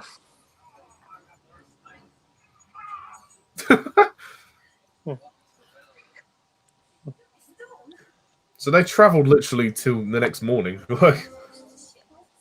Yeah. So I guess, why waste time, I suppose? Yeah. Yeah, I don't understand. One thing I do understand, why don't they just go back in time to when he became Prime Minister and stopped him then? I suppose. But then aren't they sort of interfering in their own time stream? Oh yeah, that's true, yeah. I suppose they could though, but then yeah. Who knows? Well, it's a minor thing. It doesn't, ruin the story. I guess, yeah, then there would be no story. Yeah. Hey, Uncle Sam. If you would just sit. He's just telling the master to, sit in his arse now. Yeah. Misery cats. I like the Valiant. It's a nice ship. It's nice that they bring it back for Series 4 story. He copies the 4th Doctor when he says, "Oh, jelly baby." Yeah. But it's a nice reference, though. I like it. Yeah, it is a nice reference. Yeah, he's sort of taking the piss out of the Doctor. I think so. Yeah, you're right. I mean, if this was the 4th Doctor, I think he probably tried to get in a fight with the Master. Yeah, oh, definitely Pertwee. Yeah. And they find the TARDIS. Can you imagine if the 10th Doctor and John Sims' Master got in a sword fight? Oh, that would be fun. Uh-oh. Black hole converter. That's a cloister bell. Actually, you first hear the cloister bell in Legopolis, Tom Baker's final story. That's when you first hear the cloister bell. Oh. The paradox machine. So I guess that's how he's been able to sort of be there the whole time when they've been traveling around. Jelly baby. Actually, I got my own jelly babies here. Oh, yeah, I might get some for tomorrow's review. Would you like a jelly baby? Yeah. Take me to it. Can you imagine if Leela appeared just said to the Master? It's true. They say the evil one eats babies.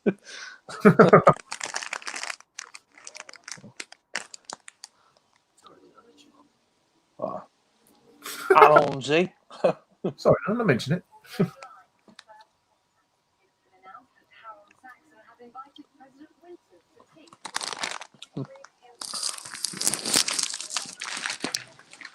The Master is a prick. Yep. Grade A. Why can't he just leave the human race alone? I mean, what did they ever do to him? Yeah, that's true. I guess he has to take it out on someone when the Time Lords are dead, so... I mean, I think he likes being called the Master because he just wants to control. That's what he wants to do, control people. Yeah. I mean, I think he just kind of sees the human race as sort of pathetic, like just weaklings compared to him, because he's a Time Lord. So Yeah. But he's an evil Time Lord. yep. I like the fact that they explain what the drums are in the end of time. It was a link that the Time Lords created so that they could come back. Yeah. And then in the end, it kind of comes back on them because the Master tells the Doctor to get out of the way, and then they go back into the time lock. And then Rassilon says, "You are diseased." Yeah. That was a damn stupid thing to do. I am. I could be master if you so wish. The Toggle of Fame here. It's kind of funny. He's like, "I can be master if you wish." Yeah.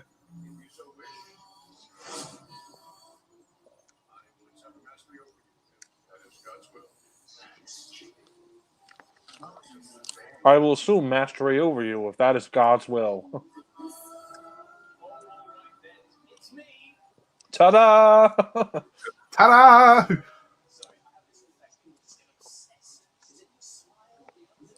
Is it the aftershave? I mean, he's even more of a narcissist than the Doctor.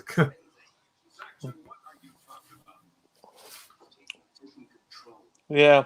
Who's more narcissistic, the Sixth Doctor or John Sims Master? Don't know. Well, I just think the Doctor generally, like across all his incarnations, he's quite narcissistic. Yeah. Well, I suppose because he saves the world, he thinks, yeah. Well. That's a nice reference to the Gopolis where he says, "Peoples of the universe, please attend carefully." And here he says, "Peoples of the earth, please attend carefully." Stop it now! I love how angry Tennant looks in this scene. You know, what I like about the Doctor here, he seems more irritated by what the Master's doing than angry. It's like, just stop clowning about, Yeah. Yeah. I like that moment when he kills Jack and he says, "Oh, the good thing is he's not dead for long. I get to kill him again." Yeah, that is quite funny, yeah. The girlie and the I'm freak. taking control. I'm taking control, Uncle Sam. How to shut him up. John Sim just steals this final scene of this episode. There he is, Lazarus. That was a Tish. good episode, the Lazarus Experiment. I like that one. Uh-oh, laser screwdriver. How that little screwdriver has all that technology to re-age someone. It's quite amazing. I got his hand.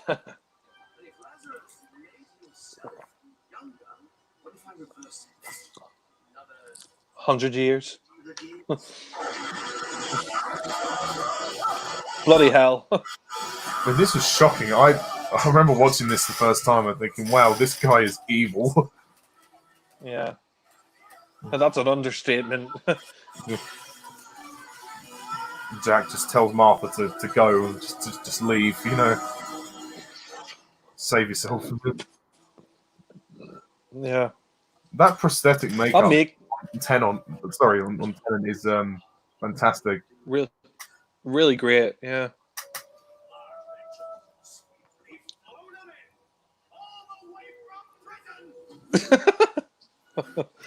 Wow, he is a real asshole in this.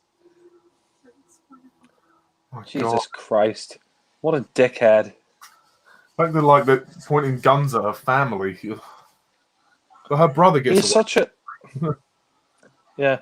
This is probably the most successful Master we've ever seen because, usually the Doctor follows his plans, but here he doesn't. Well, not until the ending anyway. Because the Master, this is literally a victory for him. He takes over the world. He wipes out 1/10 of the population and, he ages the Doctor. I mean, this, when I watched this story, I thought, shit, the Doctor might actually lose this because, this is the Yeah. most vulnerable we've seen the Doctor in the new series. Yeah. There, baby, baby. Bear.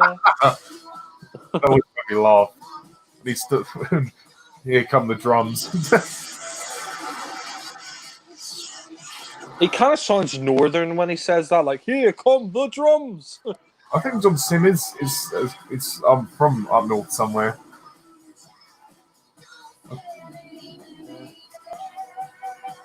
Although he does a good accent here, he doesn't really sound northern. Yeah, I've seen him in interviews and he sounds northern.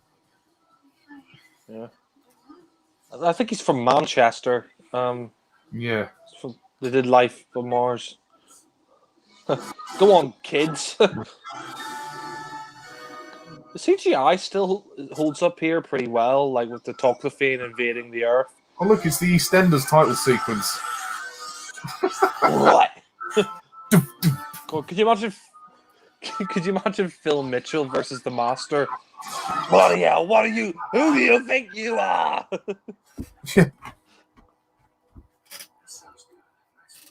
God, Lucy, it's.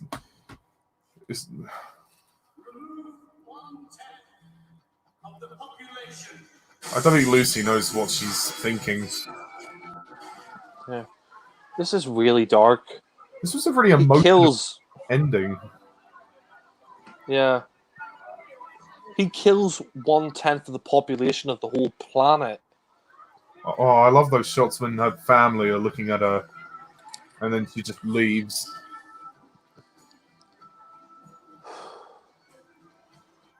This is the most vulnerable we've seen a Doctor in the new series. There's literally he's been aged. And they're all in dire trouble from the Master. I love that look on the Doctor's face, like you've gone too far. Like, Yeah.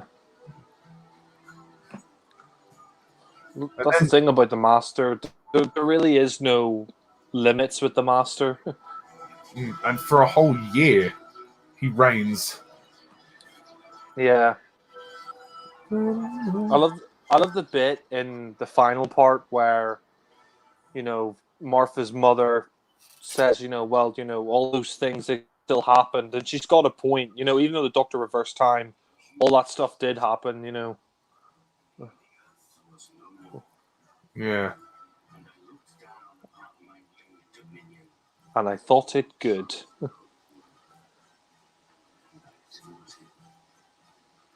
I was surprised because when I first saw this, I thought that they were going to wrap this story up within 2 parts, but no, then I realized, oh, okay, this is 3 parts. Interesting. Yeah, I mean, that's the interesting thing. I think it's one of the only stories of the new series that's a 3-parter. I mean, I think they've done, I think maybe 1 or 2 other 3-part stories. Like in Series 10, they had a 3-parter. And, I mean, I guess you could say, well, it's not really a 3-parter, but if you count Turn Left, that's a 3-parter as well. But Well, I mean, yeah. I think only the end of it really counts, I suppose, but... Yeah. Yeah. But that was really good. I mean, wow, that ending was powerful, I must say. Very powerful. Yeah. I still give Utopia a slight edge just because of how shocking the twists were, but this was still a very, very good episode. What would you say is the weakest part of the 3? For me, it's probably Last of the Time Lords, but that's not saying anything really because it's still very good. This is like the best Next Time trailer ever. I love that drum beat, that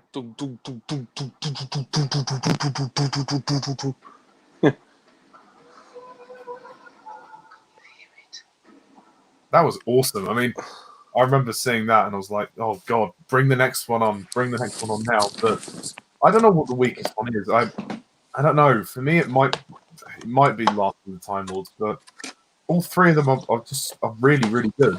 So yeah. No, yeah, I agree. I mean, I think all 3 parts are excellent. It's a very good story. I like the recap as well. It's nice to have a recap of what's happened. Yeah, they didn't do that with you with the Sound of Drums though. Like when they didn't recap Utopia. Yeah, that is a bit weird, but I suppose because this is the final story of, well, the final episode of Series 3, they thought, we're going to recap it.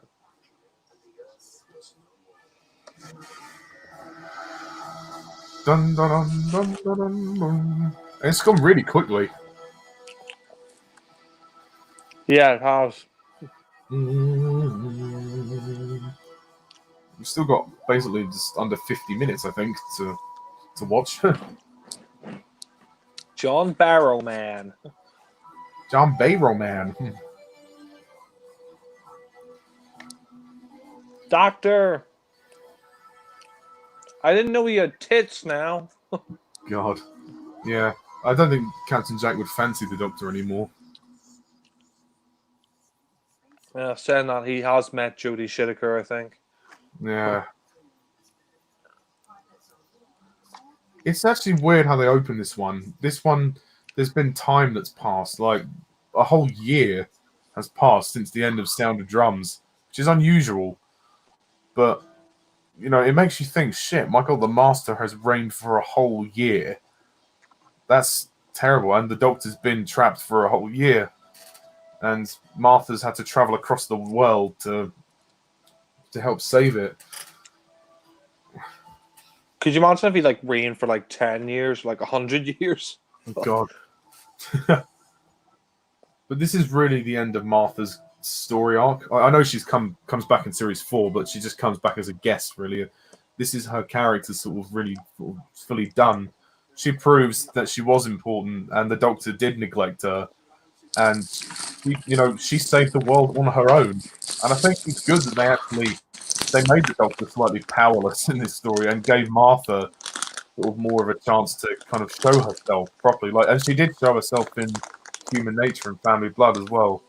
But this is one of the reasons why I love Martha is, she's just fearless and she will do anything to save the Doctor and save her family. And she's not like Rose, she's got, Rose is great, don't get me wrong, but Martha's, she's a bit more emotionally stable than Rose, I think, personally.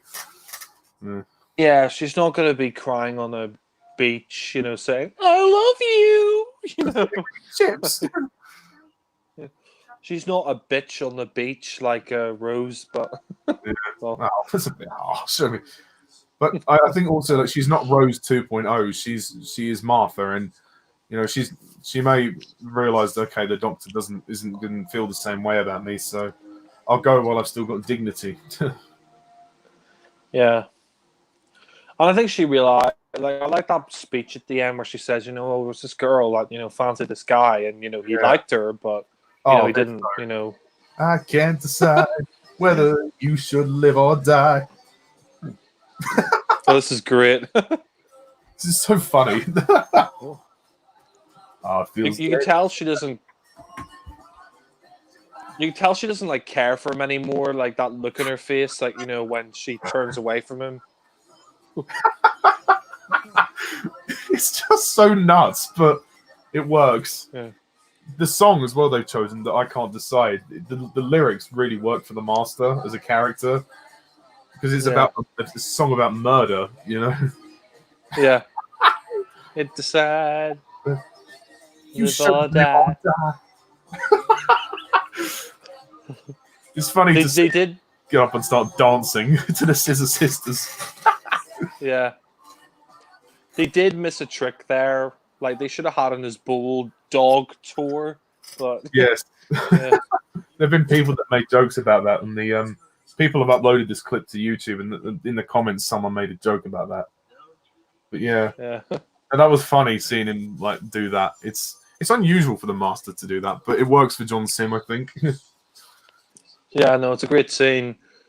But I love the look on the Doctor's face here. He has nothing to say to the Master. He's just kind of repulsed at what he's done. Yeah. He's very. I think he's depressed as well. He's been there for a whole year, and he's been like that.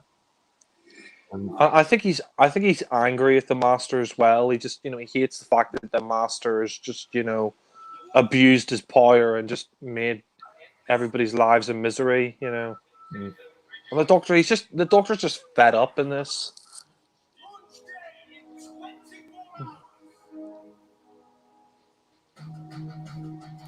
And Martha's family have been made to serve him, which is awful. Yeah. I like that they try this plan, but it completely fails. Yeah. And it's weird, like, Tish has nothing to say either. She's just completely broken, I think.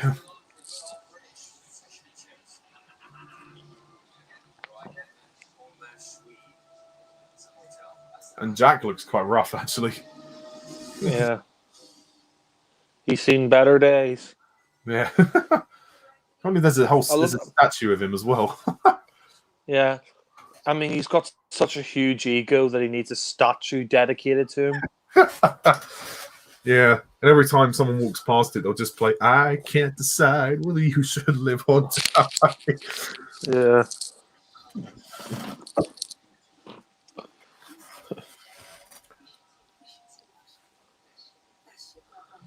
Yeah. Prima Archerman's looking pretty sexy in this one. Yeah.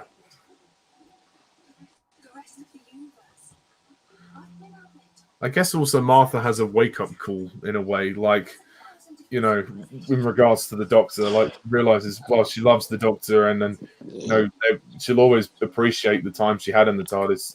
It's time to go and really focus on her family now. I think she's put them through enough, and obviously she didn't know what was going to happen with the Master, but it just puts things in perspective, I think. Like, and it's nice that she chooses to go. She's not forced out. The Doctor doesn't say, you know, leave or whatever, or like she's not stuck in a parallel world. She chooses to go, which is actually rare. Not all of the companions across the show choose to leave. A lot of them are actually forced out of the you know company of the Doctor. Yeah. Not even in the classic series, like Sarah Jane, you know, was forced out of the Doctor's company. Yeah.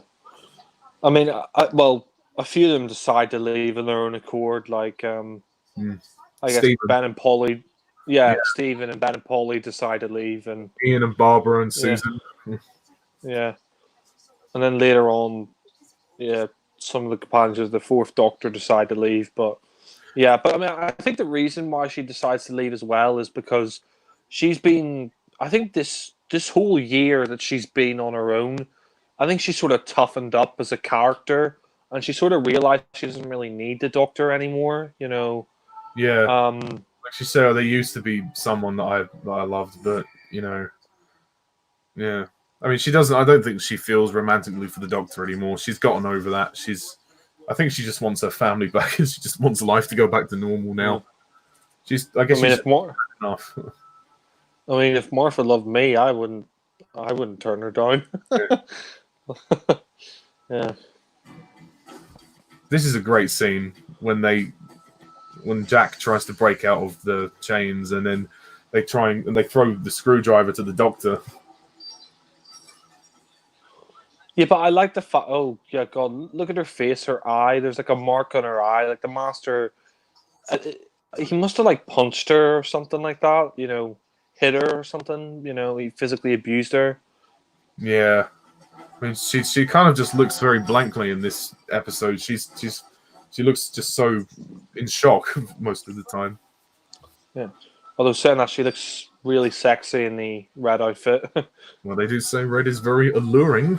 And yeah, but I actually like the fact that, you know, they try this plan, but it fails. It completely fails.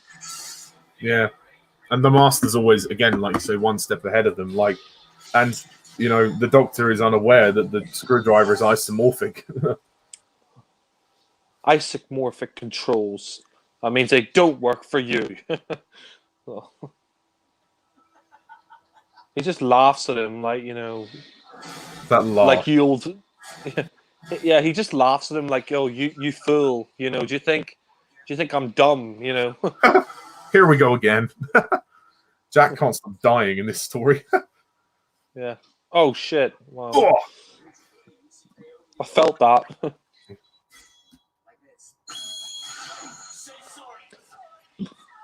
Sorry. Martha's family are really, the master just does not give a shit. No. Like the way she just gives him his coat, like like she's scared of him. Like she just rushes to get the master's coat.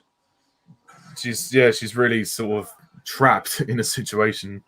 Domestically, there's nothing she can do. There's no one she can turn to, and that's a shame. And yeah, Martha's family, like Martha's mother, like she's ready to snap. She's ready to fucking kill him. Yeah. I think the master got bored of Lucy Saxon. Like, I think at first he just thought, oh, I'll fuck around with her, and then a year later he just got bored of her, and he just, because he's a psycho, he just, started hitting her. It's more about, for him, I think it's more about the power than the sexual side of it. I mean, I'm sure that comes into it, but because they married, but he I think he just, like I say, he loves to be in control. He's a control freak, and totally wants to get his own way. So I feel bad for all the characters in this episode, except the master, of course. Yeah. I love the bit where the doctor's like, I just need you to listen, and the master's like, no, yeah, I want revenge, best served hot, Yeah. But in a way, though, it's not personal. It's more revenge for the Time Lords for what they did to him with the Untempered Schism, and I guess maybe also revenge for what happened in the Time War. Maybe maybe there's a whole lot of things, or maybe it is about the Doctor as well. Yeah. Well, he's never. I mean, he used to be friends with the Doctor, but he also kind of hates him as well. So Yeah. He wants revenge on the Doctor. I mean, the Doctor's foiled his plans so many times. So the Master's just like, you know what? I'm just gonna fuck with you and get revenge. And this is horrible. Like, they all watch the Doctor get aged even more. Yeah. I think the Master did this to punish the Doctor for trying to, use the screwdriver on him. Yeah. Oh, shit. And older, and older, and older. The way they speed this up, though, is a little bit funny. The way the Doctor's like, ooh! The way he's hitting the floor like that, it's kind of a little bit funny. I mean, what else could they have done, I suppose, really? Oh, shit. I mean, their reactions to it make it really shocking. He turns into Gollum. Oh. I thought he was dead at one point. Yeah, well, I wouldn't be surprised.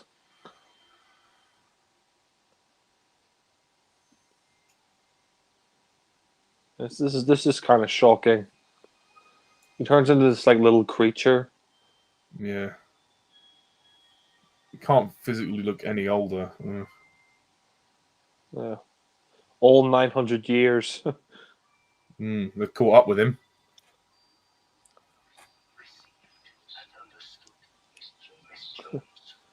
He's basically saying, "Don't fuck with me." Yep. Because then I'll decide whether you live or die. Yeah.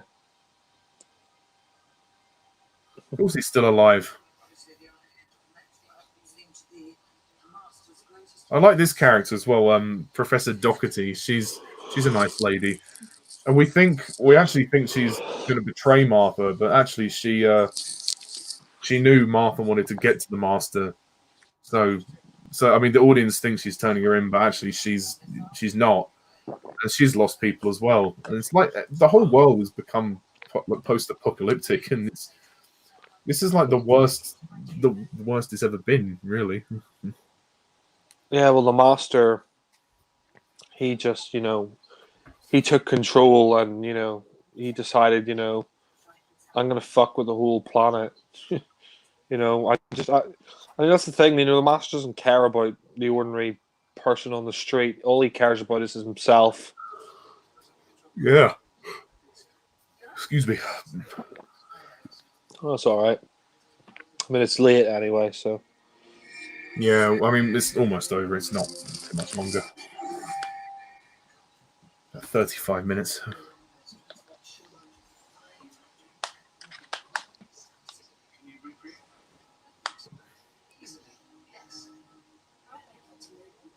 But yeah, they decide to capture a Toglafane.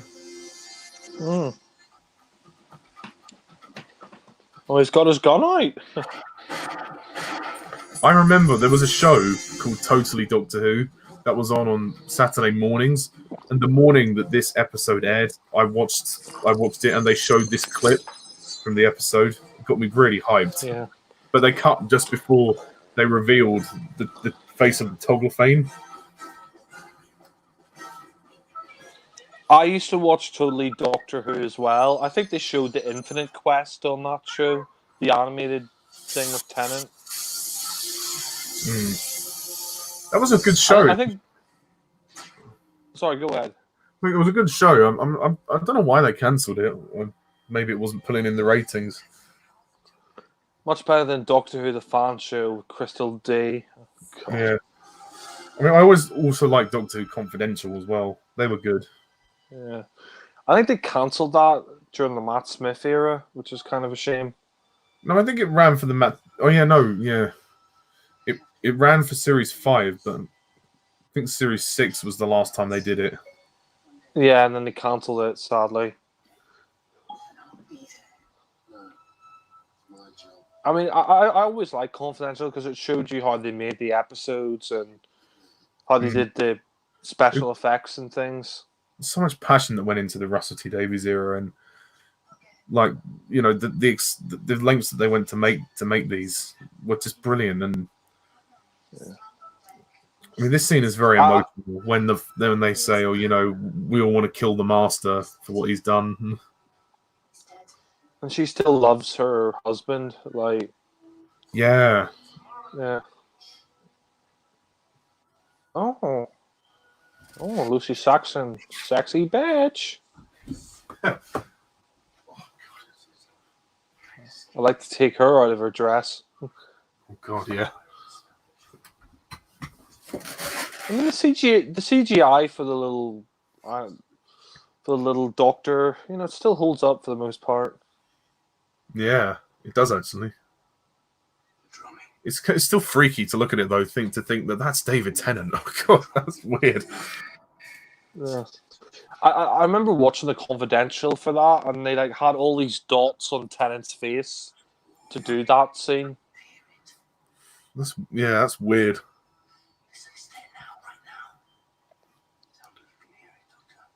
Ugh. Little midget thing. I'm surprised that it can still talk to the Master, considering it's such a small, tiny little thing. It just takes him a bit more effort because he's so old. And he's in this cage. Literally the Master. He's literally the Master's pet now. Yeah, he's in the Master's cage. Yeah. This is really freaky as well when we see the inside of the Toglafane and actually the discovery that it's the little boy from Utopia. That's horrific. When I first saw this, I thought, is that Davros? Because the face kind of looks a little bit similar to Davros, but no, it's this Toglafane kid. Martha Jones. It's really disturbing. Look at that. Ugh. That's scary. Skies are made of diamonds. Oh no. It's that kid. Yeah. So much for calling it Utopia. How could the Master do this to this kid?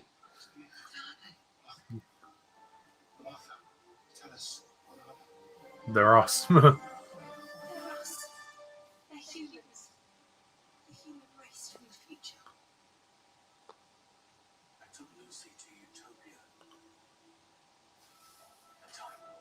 So Lucy probably saw all of those people getting turned into Toglophane. So that must have scarred her.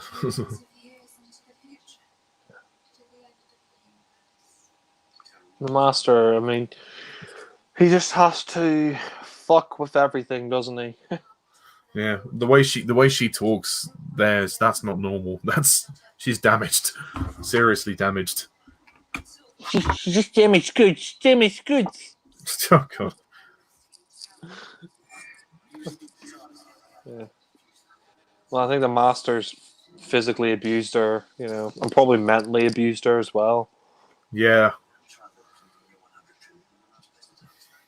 It's interesting. Like David Tennant, for most of the story, isn't really the 10th Doctor. He's the sort of older version of the Doctor. Yeah, which is surprising, but yeah, I think they were trying to pave the way for Martha to kind of take the forefront of the latter half of this story. I do like the fact that Martha sort of saves the day. She's not useless. Like she toughens up, and she helps the Doctor in the end. She does it all on her own as well. Yeah. It's disgusting. It's literally this face inside a Toclophane. I just got to go to the toilet, but I'll be right back. Keep it playing. Yeah, no, of course. CGI of the Toclophane face is great. I think it's CGI or it's either CGI or prosthetic, but it's really good looking, really creepy. But yeah, you get the flashback of the Master making the black hole converter. I mean, the Master in this, he's really a genius. He's just completely fucked the whole world over. He's destroyed the TARDIS. He's turned the Doctor into this, pathetic little creature. He's wiped out a tenth of the population of the Earth, and he's essentially the ruler of the world, and no one can stop him. That's a great thing about this story is that the Master really, he's unstoppable in this story. He really is. But yeah.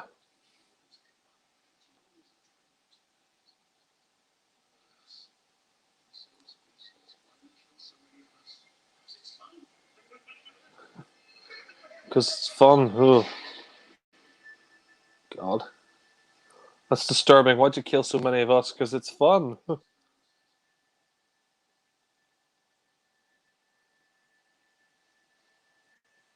This is just really disturbing, this story. This kid was turned into a Toclophane. Master, he's just, complete bastard in this story, the Master. Martha Jones looking pretty sexy. I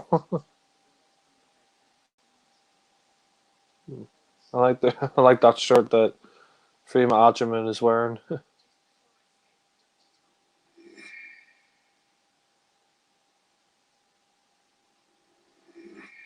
It's funny in the end she ends up marrying Mickey. In the end of time we see her with Mickey. And this isn't the last time we'll see her in Doctor Who. She'll appear a couple of more times. Like she appears in the Sontaran two-parter and The End of Time, and she appears in Stolen Earth Journey's End. So this isn't the last time we see Martha, which is nice. They bring her back a few times, and I think Freema Agyeman did a really good job as Martha. I think she's an underrated companion. And this stuff is interesting here about the gun that, they're going to create the different parts of the gun. So, and it's, that these different parts can kill a Time Lord, stop it from regenerating, which is interesting. But yeah, I mean, the drama in this is really good. And it's really well paced for a three-parter.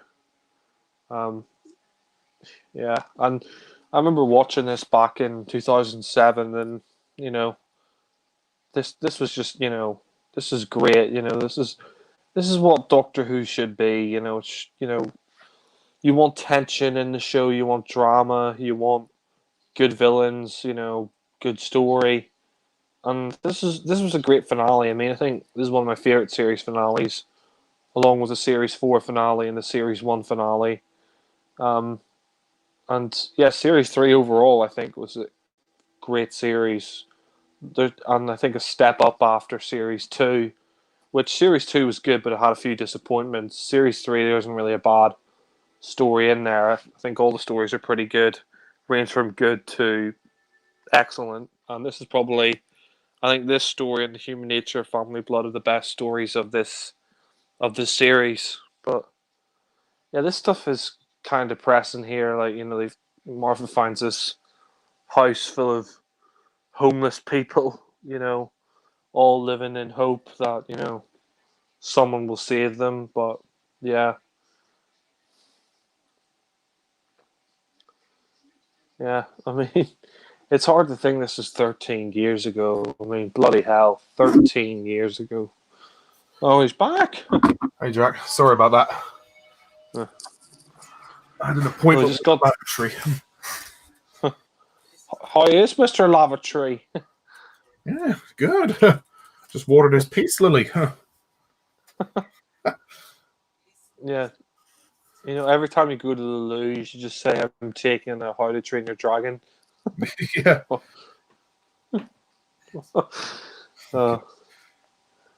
We got to the scene where Martha comes to that house with all those people in there. Yeah. This is like the way he just creeps in there. He's in his jammies as well. Guess what? Yeah. The master's just Nuts. yeah. And he's such a bell end. He's such a dick. Yeah. It's probably only I got love this. Yeah. I love the scene where Martha's all trying to give them hope, he saved your life so many times and you didn't even know it, Great music. I think this is probably Freema Agyeman's best performance as Martha. And I love this whole speech that she gives where she's saying, he saved your life so many times and you didn't even know he existed, Yeah. I agree with you, actually, yeah. And you really feel like a character has come on a journey. I think she's got one of the best story arcs or character journeys for a companion. But I also think Donna, as well, in the next series, has a great arc too. Yeah. Yeah, this is when Doctor Who was event television. Oh, yes. Every Saturday, I was glued to my seat and glued to my screen. Yeah. Yeah. I remember watching this scene. It's a really tense moment. I can see you. I can see you. This is a really tense scene. He's just, I mean, the fact that he knows that Martha's here, it's like, how the hell did he find this out? Well, I guess the Archangel Network. He's probably tracked her through that. Yeah, I love the fear on her face. She's she's really upset. She's scared. Oh, I know what happened. It was the professor woman, Professor Doherty. She told the Master that Martha was where Martha was because Martha wants to get on the ship on the Valiant. Yeah, that's.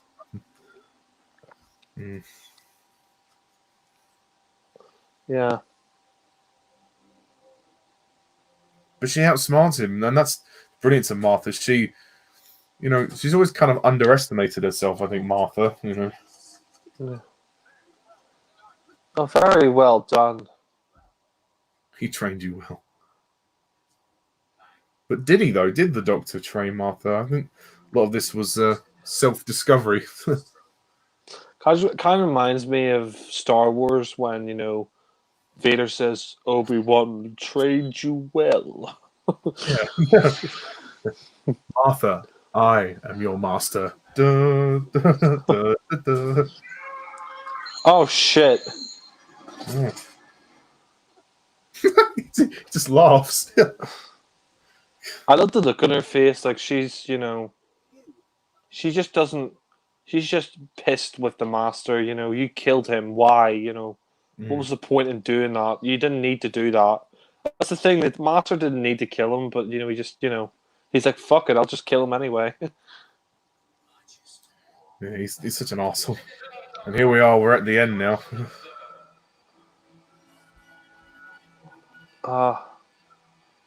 It's been a whole year she's not seen her family. No need to fear, Martha Jones is here. There's Jack. Captain Jack Harkness.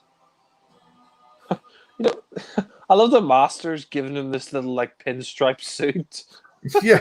For the Doctor to wear. I thought they were like pinstripe pajamas, like. Yeah. Maybe that's what he was. Yeah. Maybe they are, but I mean, could you imagine that? Like the Master gets he gets a tailor. Yes. So I want you to create a pinstripe pajama outfit for my little friend here. You know what? He probably stole it from the TARDIS. Oh, it's smaller on the inside. Maybe he looked through the Doctor's baby clothes and he just chose it out of there. Could you imagine that Master, like with his wife, he's about to show her his dick, and he says, "Oh, it's bigger on the inside." God. Yeah. Well, no, he looks down her. You know what? And he's like, Time Lord science, bigger on the inside. Well, it's dirty. I think you'll find my boxers are bigger on the inside. I think Lucy's very depressed though in this scene. I think she's had enough. She doesn't know what to do. Oh, this is dark here. He's gonna kill Martha. I love the way Martha sort of backfires his speech. She starts laughing. And that took guts. Yeah.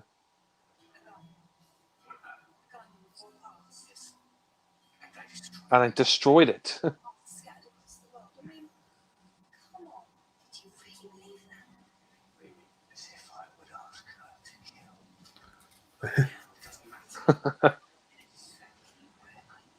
I got exactly where I want her. Yeah. That's something. It's kind of funny. Like the Doctor in this story in the Human Nature Family of Blood, he's not really in it that much. I mean, he's in it, but he's just kind of, Yeah, he's in prison for most of it. Yeah. But he's in Utopia throughout the whole episode, so that's good. Yeah. And in Human Nature Family of Blood, he's not really the Doctor, he's John Smith, but yeah.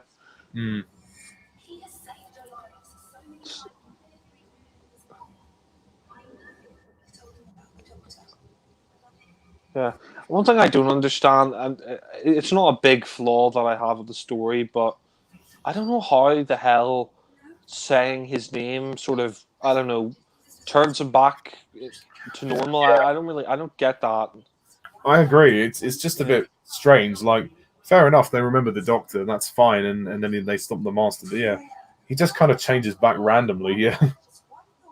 One thing I don't understand as well is that he's changed back, but somehow he keeps that pinstripe suit. How does that work? Surely he should be naked, because that pinstripe suit was made for him as a little munchkin thing, Yeah. Martha, I need to be naked. Yeah, I don't get this. I think it's a good story, but it's a bit weird. Yeah. It must be something to do with. Yeah, I don't know. But I'll go with it. It's fine. Yeah. Maybe it's like a psychic signal or something, and yeah. I think he says it's something to do with the Archangel Network. Yeah, but even then, that still doesn't quite add up. Like how he sort of de-ages. Yeah. It's something with the psychic network, but yeah, it doesn't really make much sense. Oh, he's regenerating. Maybe it's meant to be a sort of a minor regeneration effect. Yeah. I don't get why he's floating though. Yeah, how's he levitating? Yeah, and like I said, I don't get it. He was wearing that little weird outfit, and now he's like back to his ordinary outfit. I don't get that.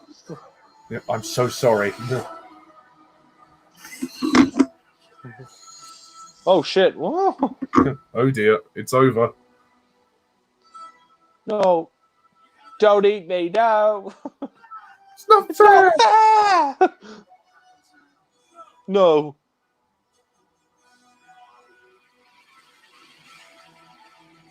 Tell me the human race is degenerate now. You wouldn't listen.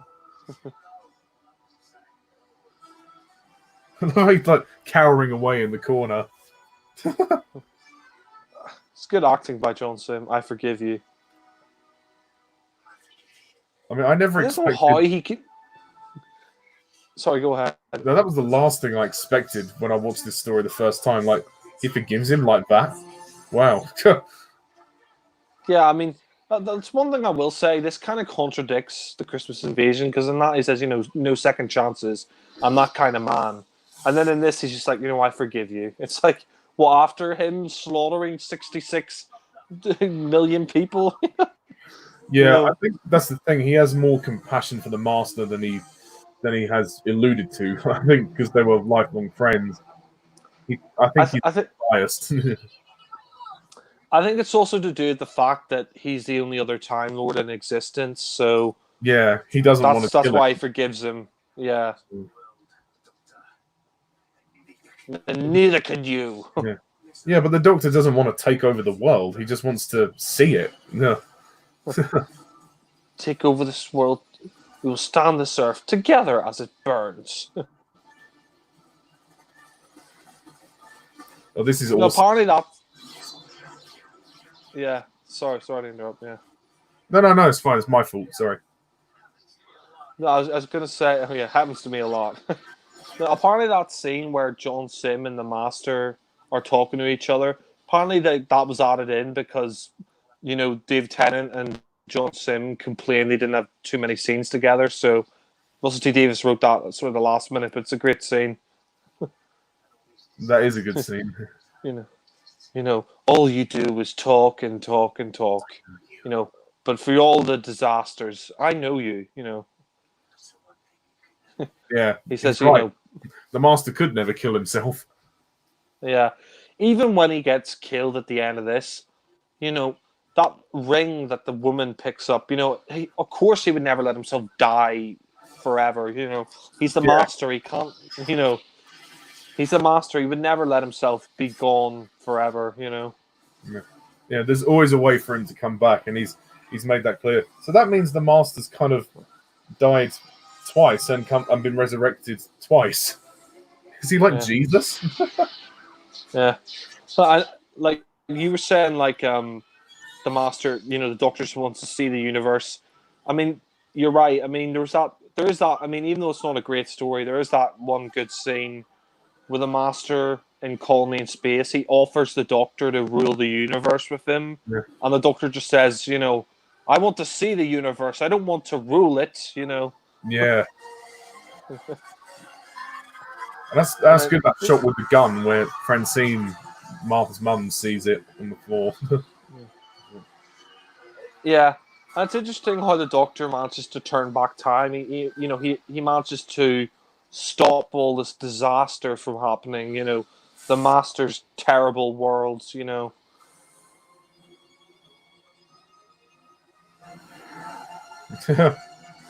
think that shot was inspired by Superman. That shot of the Earth spinning around. Yeah, I was just thinking that. Could you imagine if Superman reversed the world for the Doctor? Hey, Superman, could you do me a favor? I'm sorry. I'm so sorry. 1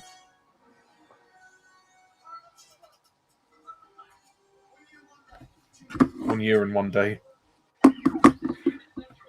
So they're all a year younger. That's good. Yeah. Although saying that, but they still have all the memories. So were they still the same age, or were they a year younger, or Well, I guess they could kind of say they're a year younger, but not that that makes much difference. But yeah, they're the only ones who will remember. Oh, Uh-oh.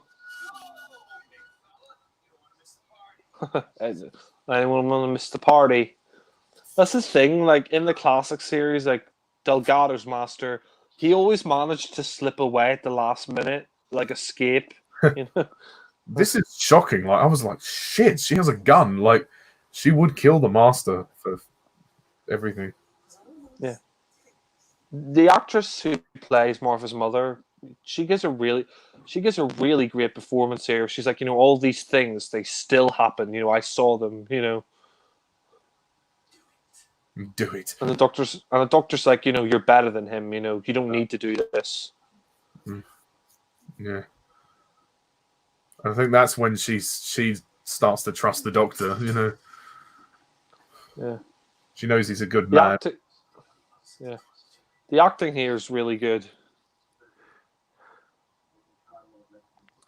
I like to be with the master's like, oh, you're just gonna keep me like a pet, Yeah. if I have yeah, if I have to, yes. Keep me.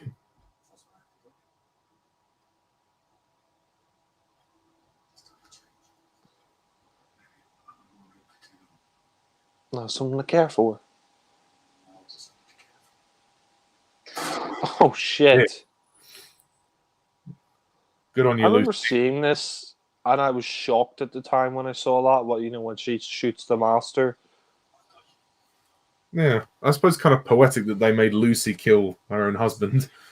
But Yeah. I guess, in the subtext of the story, there's her abuse. So, Lucy struck back, and yeah, good for her. Always the women. Yeah. And this is a surprisingly emotional scene. Like, this is like David Tennant gives a superb performance. The series 4 finale is my favorite story of the new series, but I have to say, this bit of acting here, this is Tennant's best acting of the whole show. When the tears are coming from his eyes and he's cradling the dying master, you really believe it. You really believe that he genuinely has a history and he cares about the master. Just regenerate. Yeah. He doesn't want to be left alone. The Doctor. He's been such a lonely man for a long time. Yeah. Someone pointed it out, and they're kind of right. The master, dying here and leaving the Doctor alone, that was like the greatest punishment he could ever do to the Doctor, was to make him lonely again. Yeah, that's true, Yeah. actually. In a way, that is very sort of kind of symbolic. And that shows how sadistic the master is. This is great acting for Tennant here, and I love the soundtrack. This is Gallifrey, And he's crying. Like, we don't see Tennant cry a lot, but he does cry a bit in this series.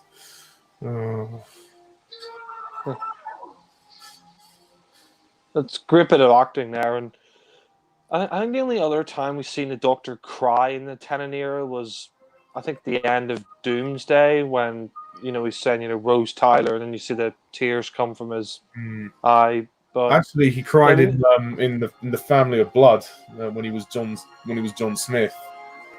All right, yeah. And actually, in his last story, The End of Time. Actually, yeah. So he has done a bit of crying in his era. I mean, this is a powerful moment, but it does kind of remind me of the end of Return of the Jedi when Luke burns Vader's corpse. Yeah. But this story. Sorry, go ahead. Ending to this series. Yeah.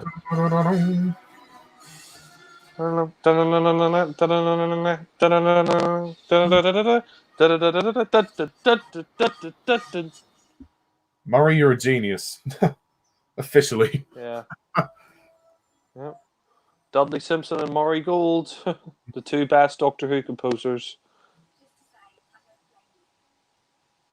I like that. She doesn't remember her, yeah. I wonder how she found her. Don't know. Suppose they would have tracked her from the TARDIS, maybe. Yeah. Yeah, I do feel bad for the Doctor. You know, he is literally the last of the Time Lords again. But that's not the last time we'll see the Master.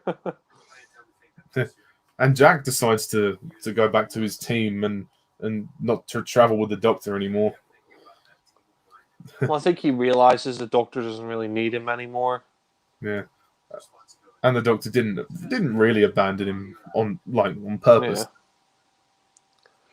It's interesting he's wearing that blue suit again. Because I mean, he wore that suit quite a bit in series 3 and 4. That sort of dark blue suit. Mm. He can't reverse his immortality as well, which is interesting. I mean, the Doctor may be brilliant, but he's not God. You know, there are even some things he can't do. You know, I wish. You know, I mean, I kind of feel bad for Jack because I would hate to be immortal because eventually you go nuts, you know, because, you know, you'd be living for hundreds of years and I would want to die eventually. I wouldn't want to live forever. Yeah, that would be hard to sort of linger on and on and on forever. You'd probably get so old and tired that you'd want to kill yourself. But there's actually an episode in Torchwood, Children of the Earth. The first episode, it's like a 5-part mini-series, and he dies in... Well, he doesn't die. He gets his... Like, the Torchwood base explodes, and he gets... Like, his limbs get exploded, but he reforms back, and he comes back to life. So, yeah, that's quite graphic, but it's well done. Yeah. Oh, no, he can't be the face of Bo. It's a funny little thing. I don't know whether it was intended just to be like a joke or whether it was meant to be kind of an ambiguous thing for the audience to go, well, maybe, you know, he could be, you know, it's nice. It's nice, something nice left for the audience to linger on. Yeah. I do like, I don't know. What were you saying before that? Like, because I was about to say something and I forgot. I was just saying about Jack being the face of Bo. But yeah, I'm not going to repeat it. You can rewatch the commentary. But I like that. No. Oh no, I remember what I was going to say now. Yeah, no, I think they say that because he's immortal. I do remember watching a clip from Torchwood, and it was actually quite sad. Where I think Jack has a son with this girl, and he's talking to his wife or whatever, and she says, "Oh, you know, are you going to be there when your son dies because he's immortal? You know." And that's the thing. Like, could you imagine if you were immortal? Like, you would have to see your son die and your grandson die and stuff. It would be horrible. But yeah. Yeah, that's a good point. No, that would be horrible. I would hate to be in that position. But I liked that shot where the Doctor and Martha's mum were looking through the window. That was nice. She smiles at him. You know. Yeah. And then she called the doctor up. Well, not the doctor, but the doctor that she fancied, and she hung up. Yeah, like Tom Milligan, I think his name is. I kind of feel bad for the Doctor in some way because you could tell. I think you could tell by now that he appreciates her a lot more. Yeah, and he just loves the company as well. He has to deal with loneliness for so long. Yeah.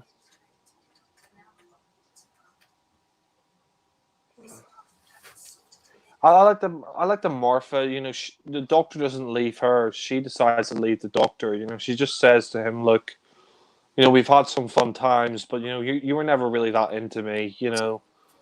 You never really needed me. And he does say thank you in the end. And yeah. I think he's genuinely upset because I think he realizes that he has neglected Martha, and yeah. I think he's proud of her as well. He's very proud because she's saved the world on her own, and yeah. It was. I think he really yeah. I think he really likes Martha, and I think he realizes that she does have value. Yeah, and he knows that she feels for him that way, but obviously he's still, I think, very attached to Rose. But he managed to find. He managed to get over that and find some comfort in Martha, and they became best friends. Yeah. Can you answer? She just decided to come as a doctor again. Yeah, that would be a bit weird. I mean, Yeah. it's good that this is not like her last time. The last time we're going to see her, but this is like the end of her character journey, which is nice. Mm. But I'm glad they brought her back for series 4, even though she was a guest.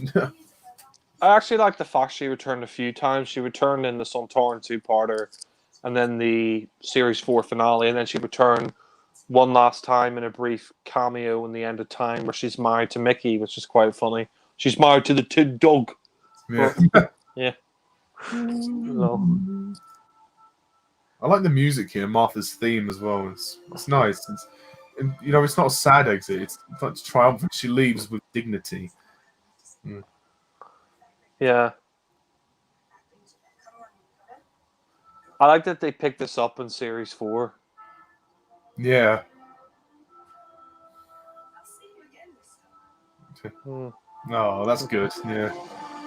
Yeah. I like the fact that he sort of smiles at her when she walks out the door. He isn't upset, I mean, he is upset, but he respects her decision to leave, and he has to deal with being on his own again. Well, at least he hasn't got someone crying at him, Yeah. I like that this leads into Time Crash, the mini-sode with the Fifth Doctor. That was kind of nice. Yeah. And also this bit when that lady picks up the ring, so we know he's going to be back. I always thought, like, when I saw that, like, when I was younger and I saw that, the woman picking up the ring, I always thought to myself, yeah, the Master isn't dead for long. He's going to come back. Yeah. They couldn't just, have that shot and then leave it unanswered.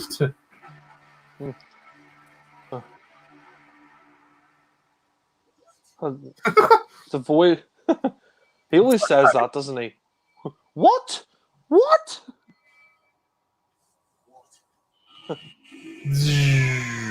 Oh, that's brilliant. It's funny that the end of series 2 ends in the same way as series 3. What? What? What? Yeah, and also ending with the teasing of the Christmas special as well. Yeah. But no, I mean, How's it? what a fabulous story. I mean, I'll let you go first, so I might have quite a bit to say. So. All right. Okay. Cheers. No, yeah, I've always enjoyed this 3-parter. I think it's a great finale to the series, and it is quite epic that it's a 3-part story, and I think all 3 parts are great. I think the way Russell T Davies brought back the Master was great, and the fact that the Master actually wins. I mean, in the end, of course, he loses, but the fact that he, becomes the Prime Minister and he ages the Doctor, and then all this other stuff where the Doctor and Martha are sort of defenseless, and the Master's got the Toclafane, and I think John Sim was great as the Master, and I love some of the dialogue in there, and it's a great story. I mean, it's probably my favorite story of series 3. It's either this or Human Nature, Family Blood, and yeah, I could totally see why it's your favorite story of all time. It is a great way to bring back the Master, and it's one of the best series finales. I think my only criticism that I would give the story is how does the Doctor sort of change back at the end? I mean, they never really explain that too well, but that's a minor thing. It doesn't destroy the story for me. It doesn't ruin the story. I mean, it would be nice if they explained how he, changed back. But apart from that, I think it's a very good story. Some good tension in there, some good action. The Toclafane are an interesting Doctor Who monster, and I think Utopia is the best of the 3 parts, but I think all 3 parts are very strong, and Yes. yeah, I mean, Derek Jacobi's great, John Sim is great, and it's nice to bring back Jack as well for this story, for the series 3 finale, because we haven't seen him in the show since the end of series 1. Yeah. And I think, yeah. So what were you gonna say? No, I was just saying yes, in agreement.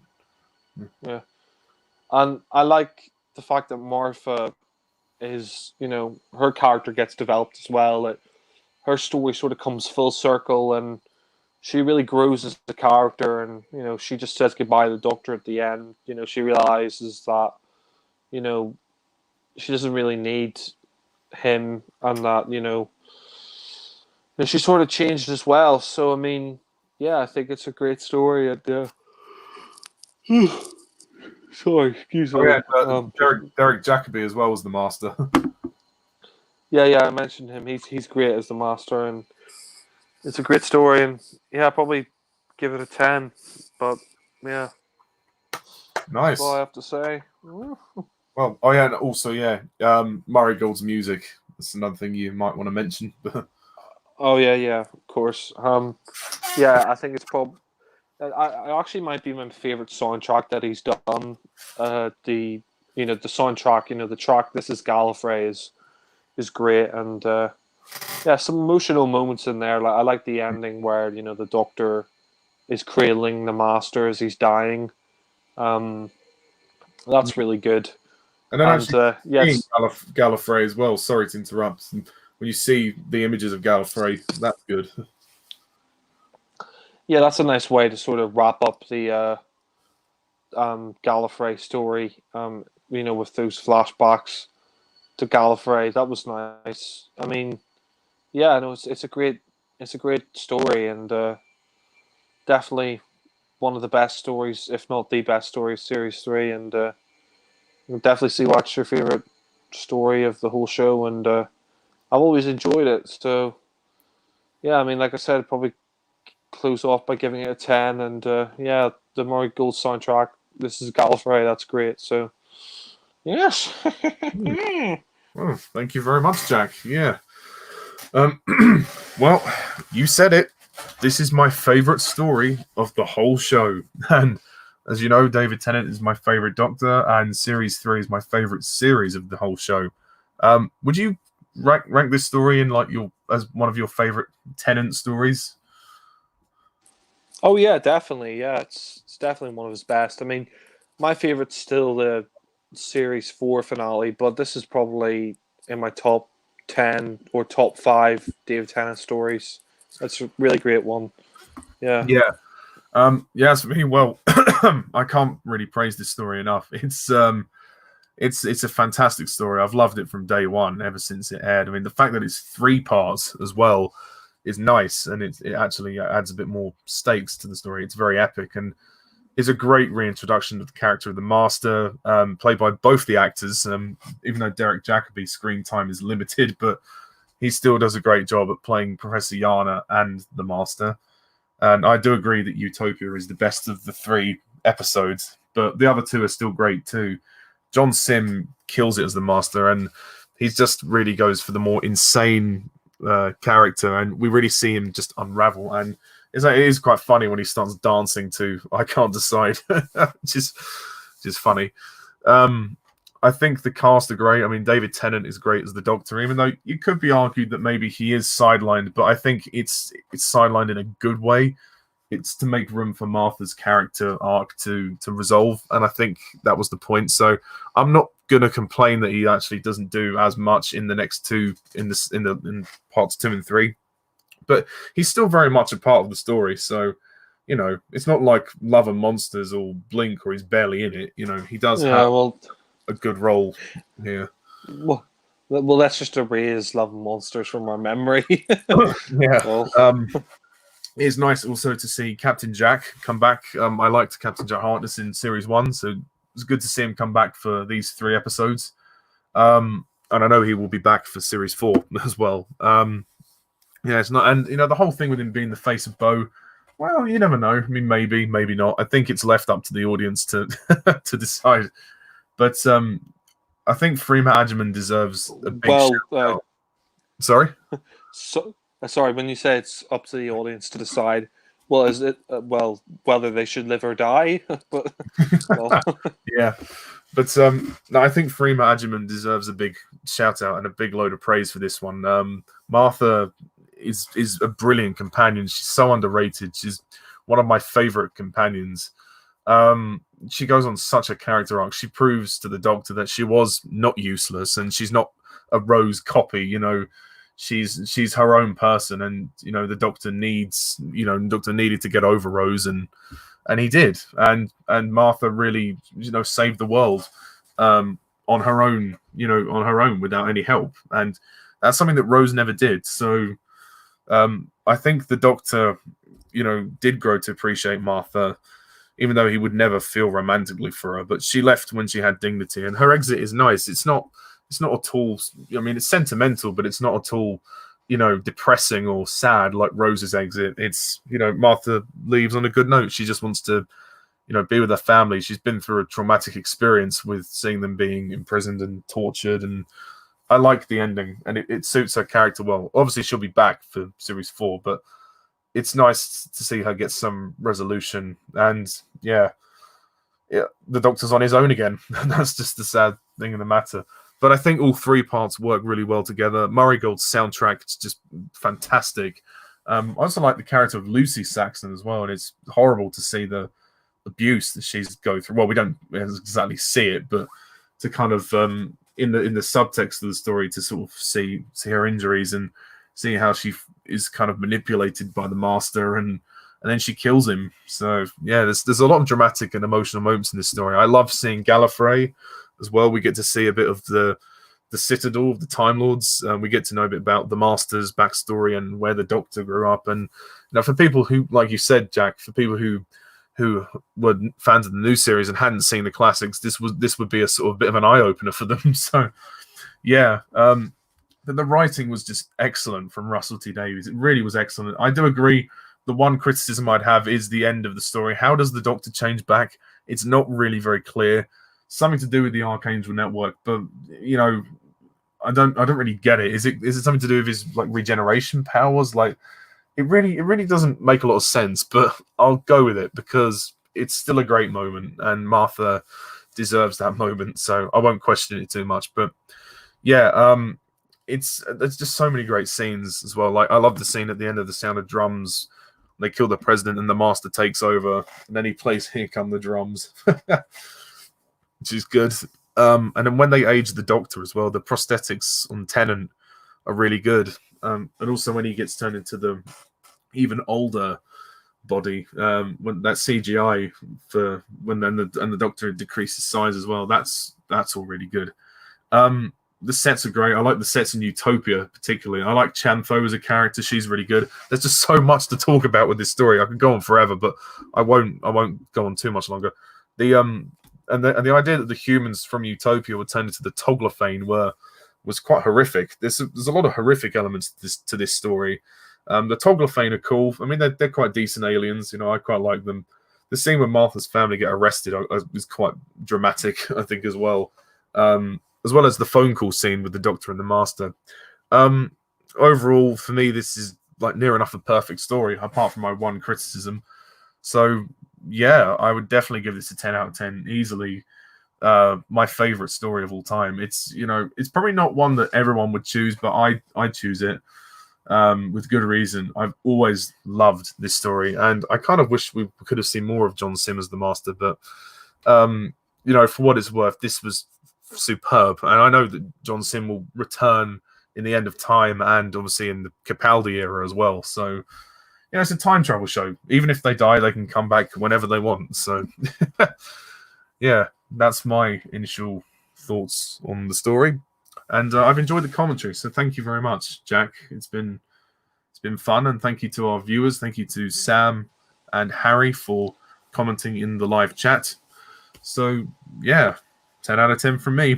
I'm not going to complain. Yeah. He can't decide whether to give it a 0 out of 10. It's okay. Oh, God. Oh. Yeah. Oh, that's such a funny moment. Yeah. There was a lot more dancing in the Yeah. The Doctor dances to Tainted Love and the Master dances to the Scissor Sisters. Yeah. Oh, but it's perfect, isn't it? I mean, Oh, go on. Let's just play it one more time. I'm playing a track 3. Whether you should live or die. I won't do it anymore, but yeah, no, that's a great moment, and it's actually quite a long story. It's like 2.5 hours long, which is like epic. Yeah, I mean it's the new series equivalent of a 6-parter, because classic series you'd have like 6 episodes that added up to like 2.5 hours, and this you got 3 45-minute episodes, which is like pretty much 2.5 hours. Or yeah, I mean, I think a couple of episodes are like 50 minutes. So yeah. And what a great ending to the series as well, to series 3, which is a brilliant series. I mean, yeah, there isn't a bad one in there. To me. Yeah, and series 4, the next one, is my favorite, but series 3 is a very good series as well. Yeah. But yeah, I think that pretty much wraps it up. Unless Jack, you want to say anything else before we close this off?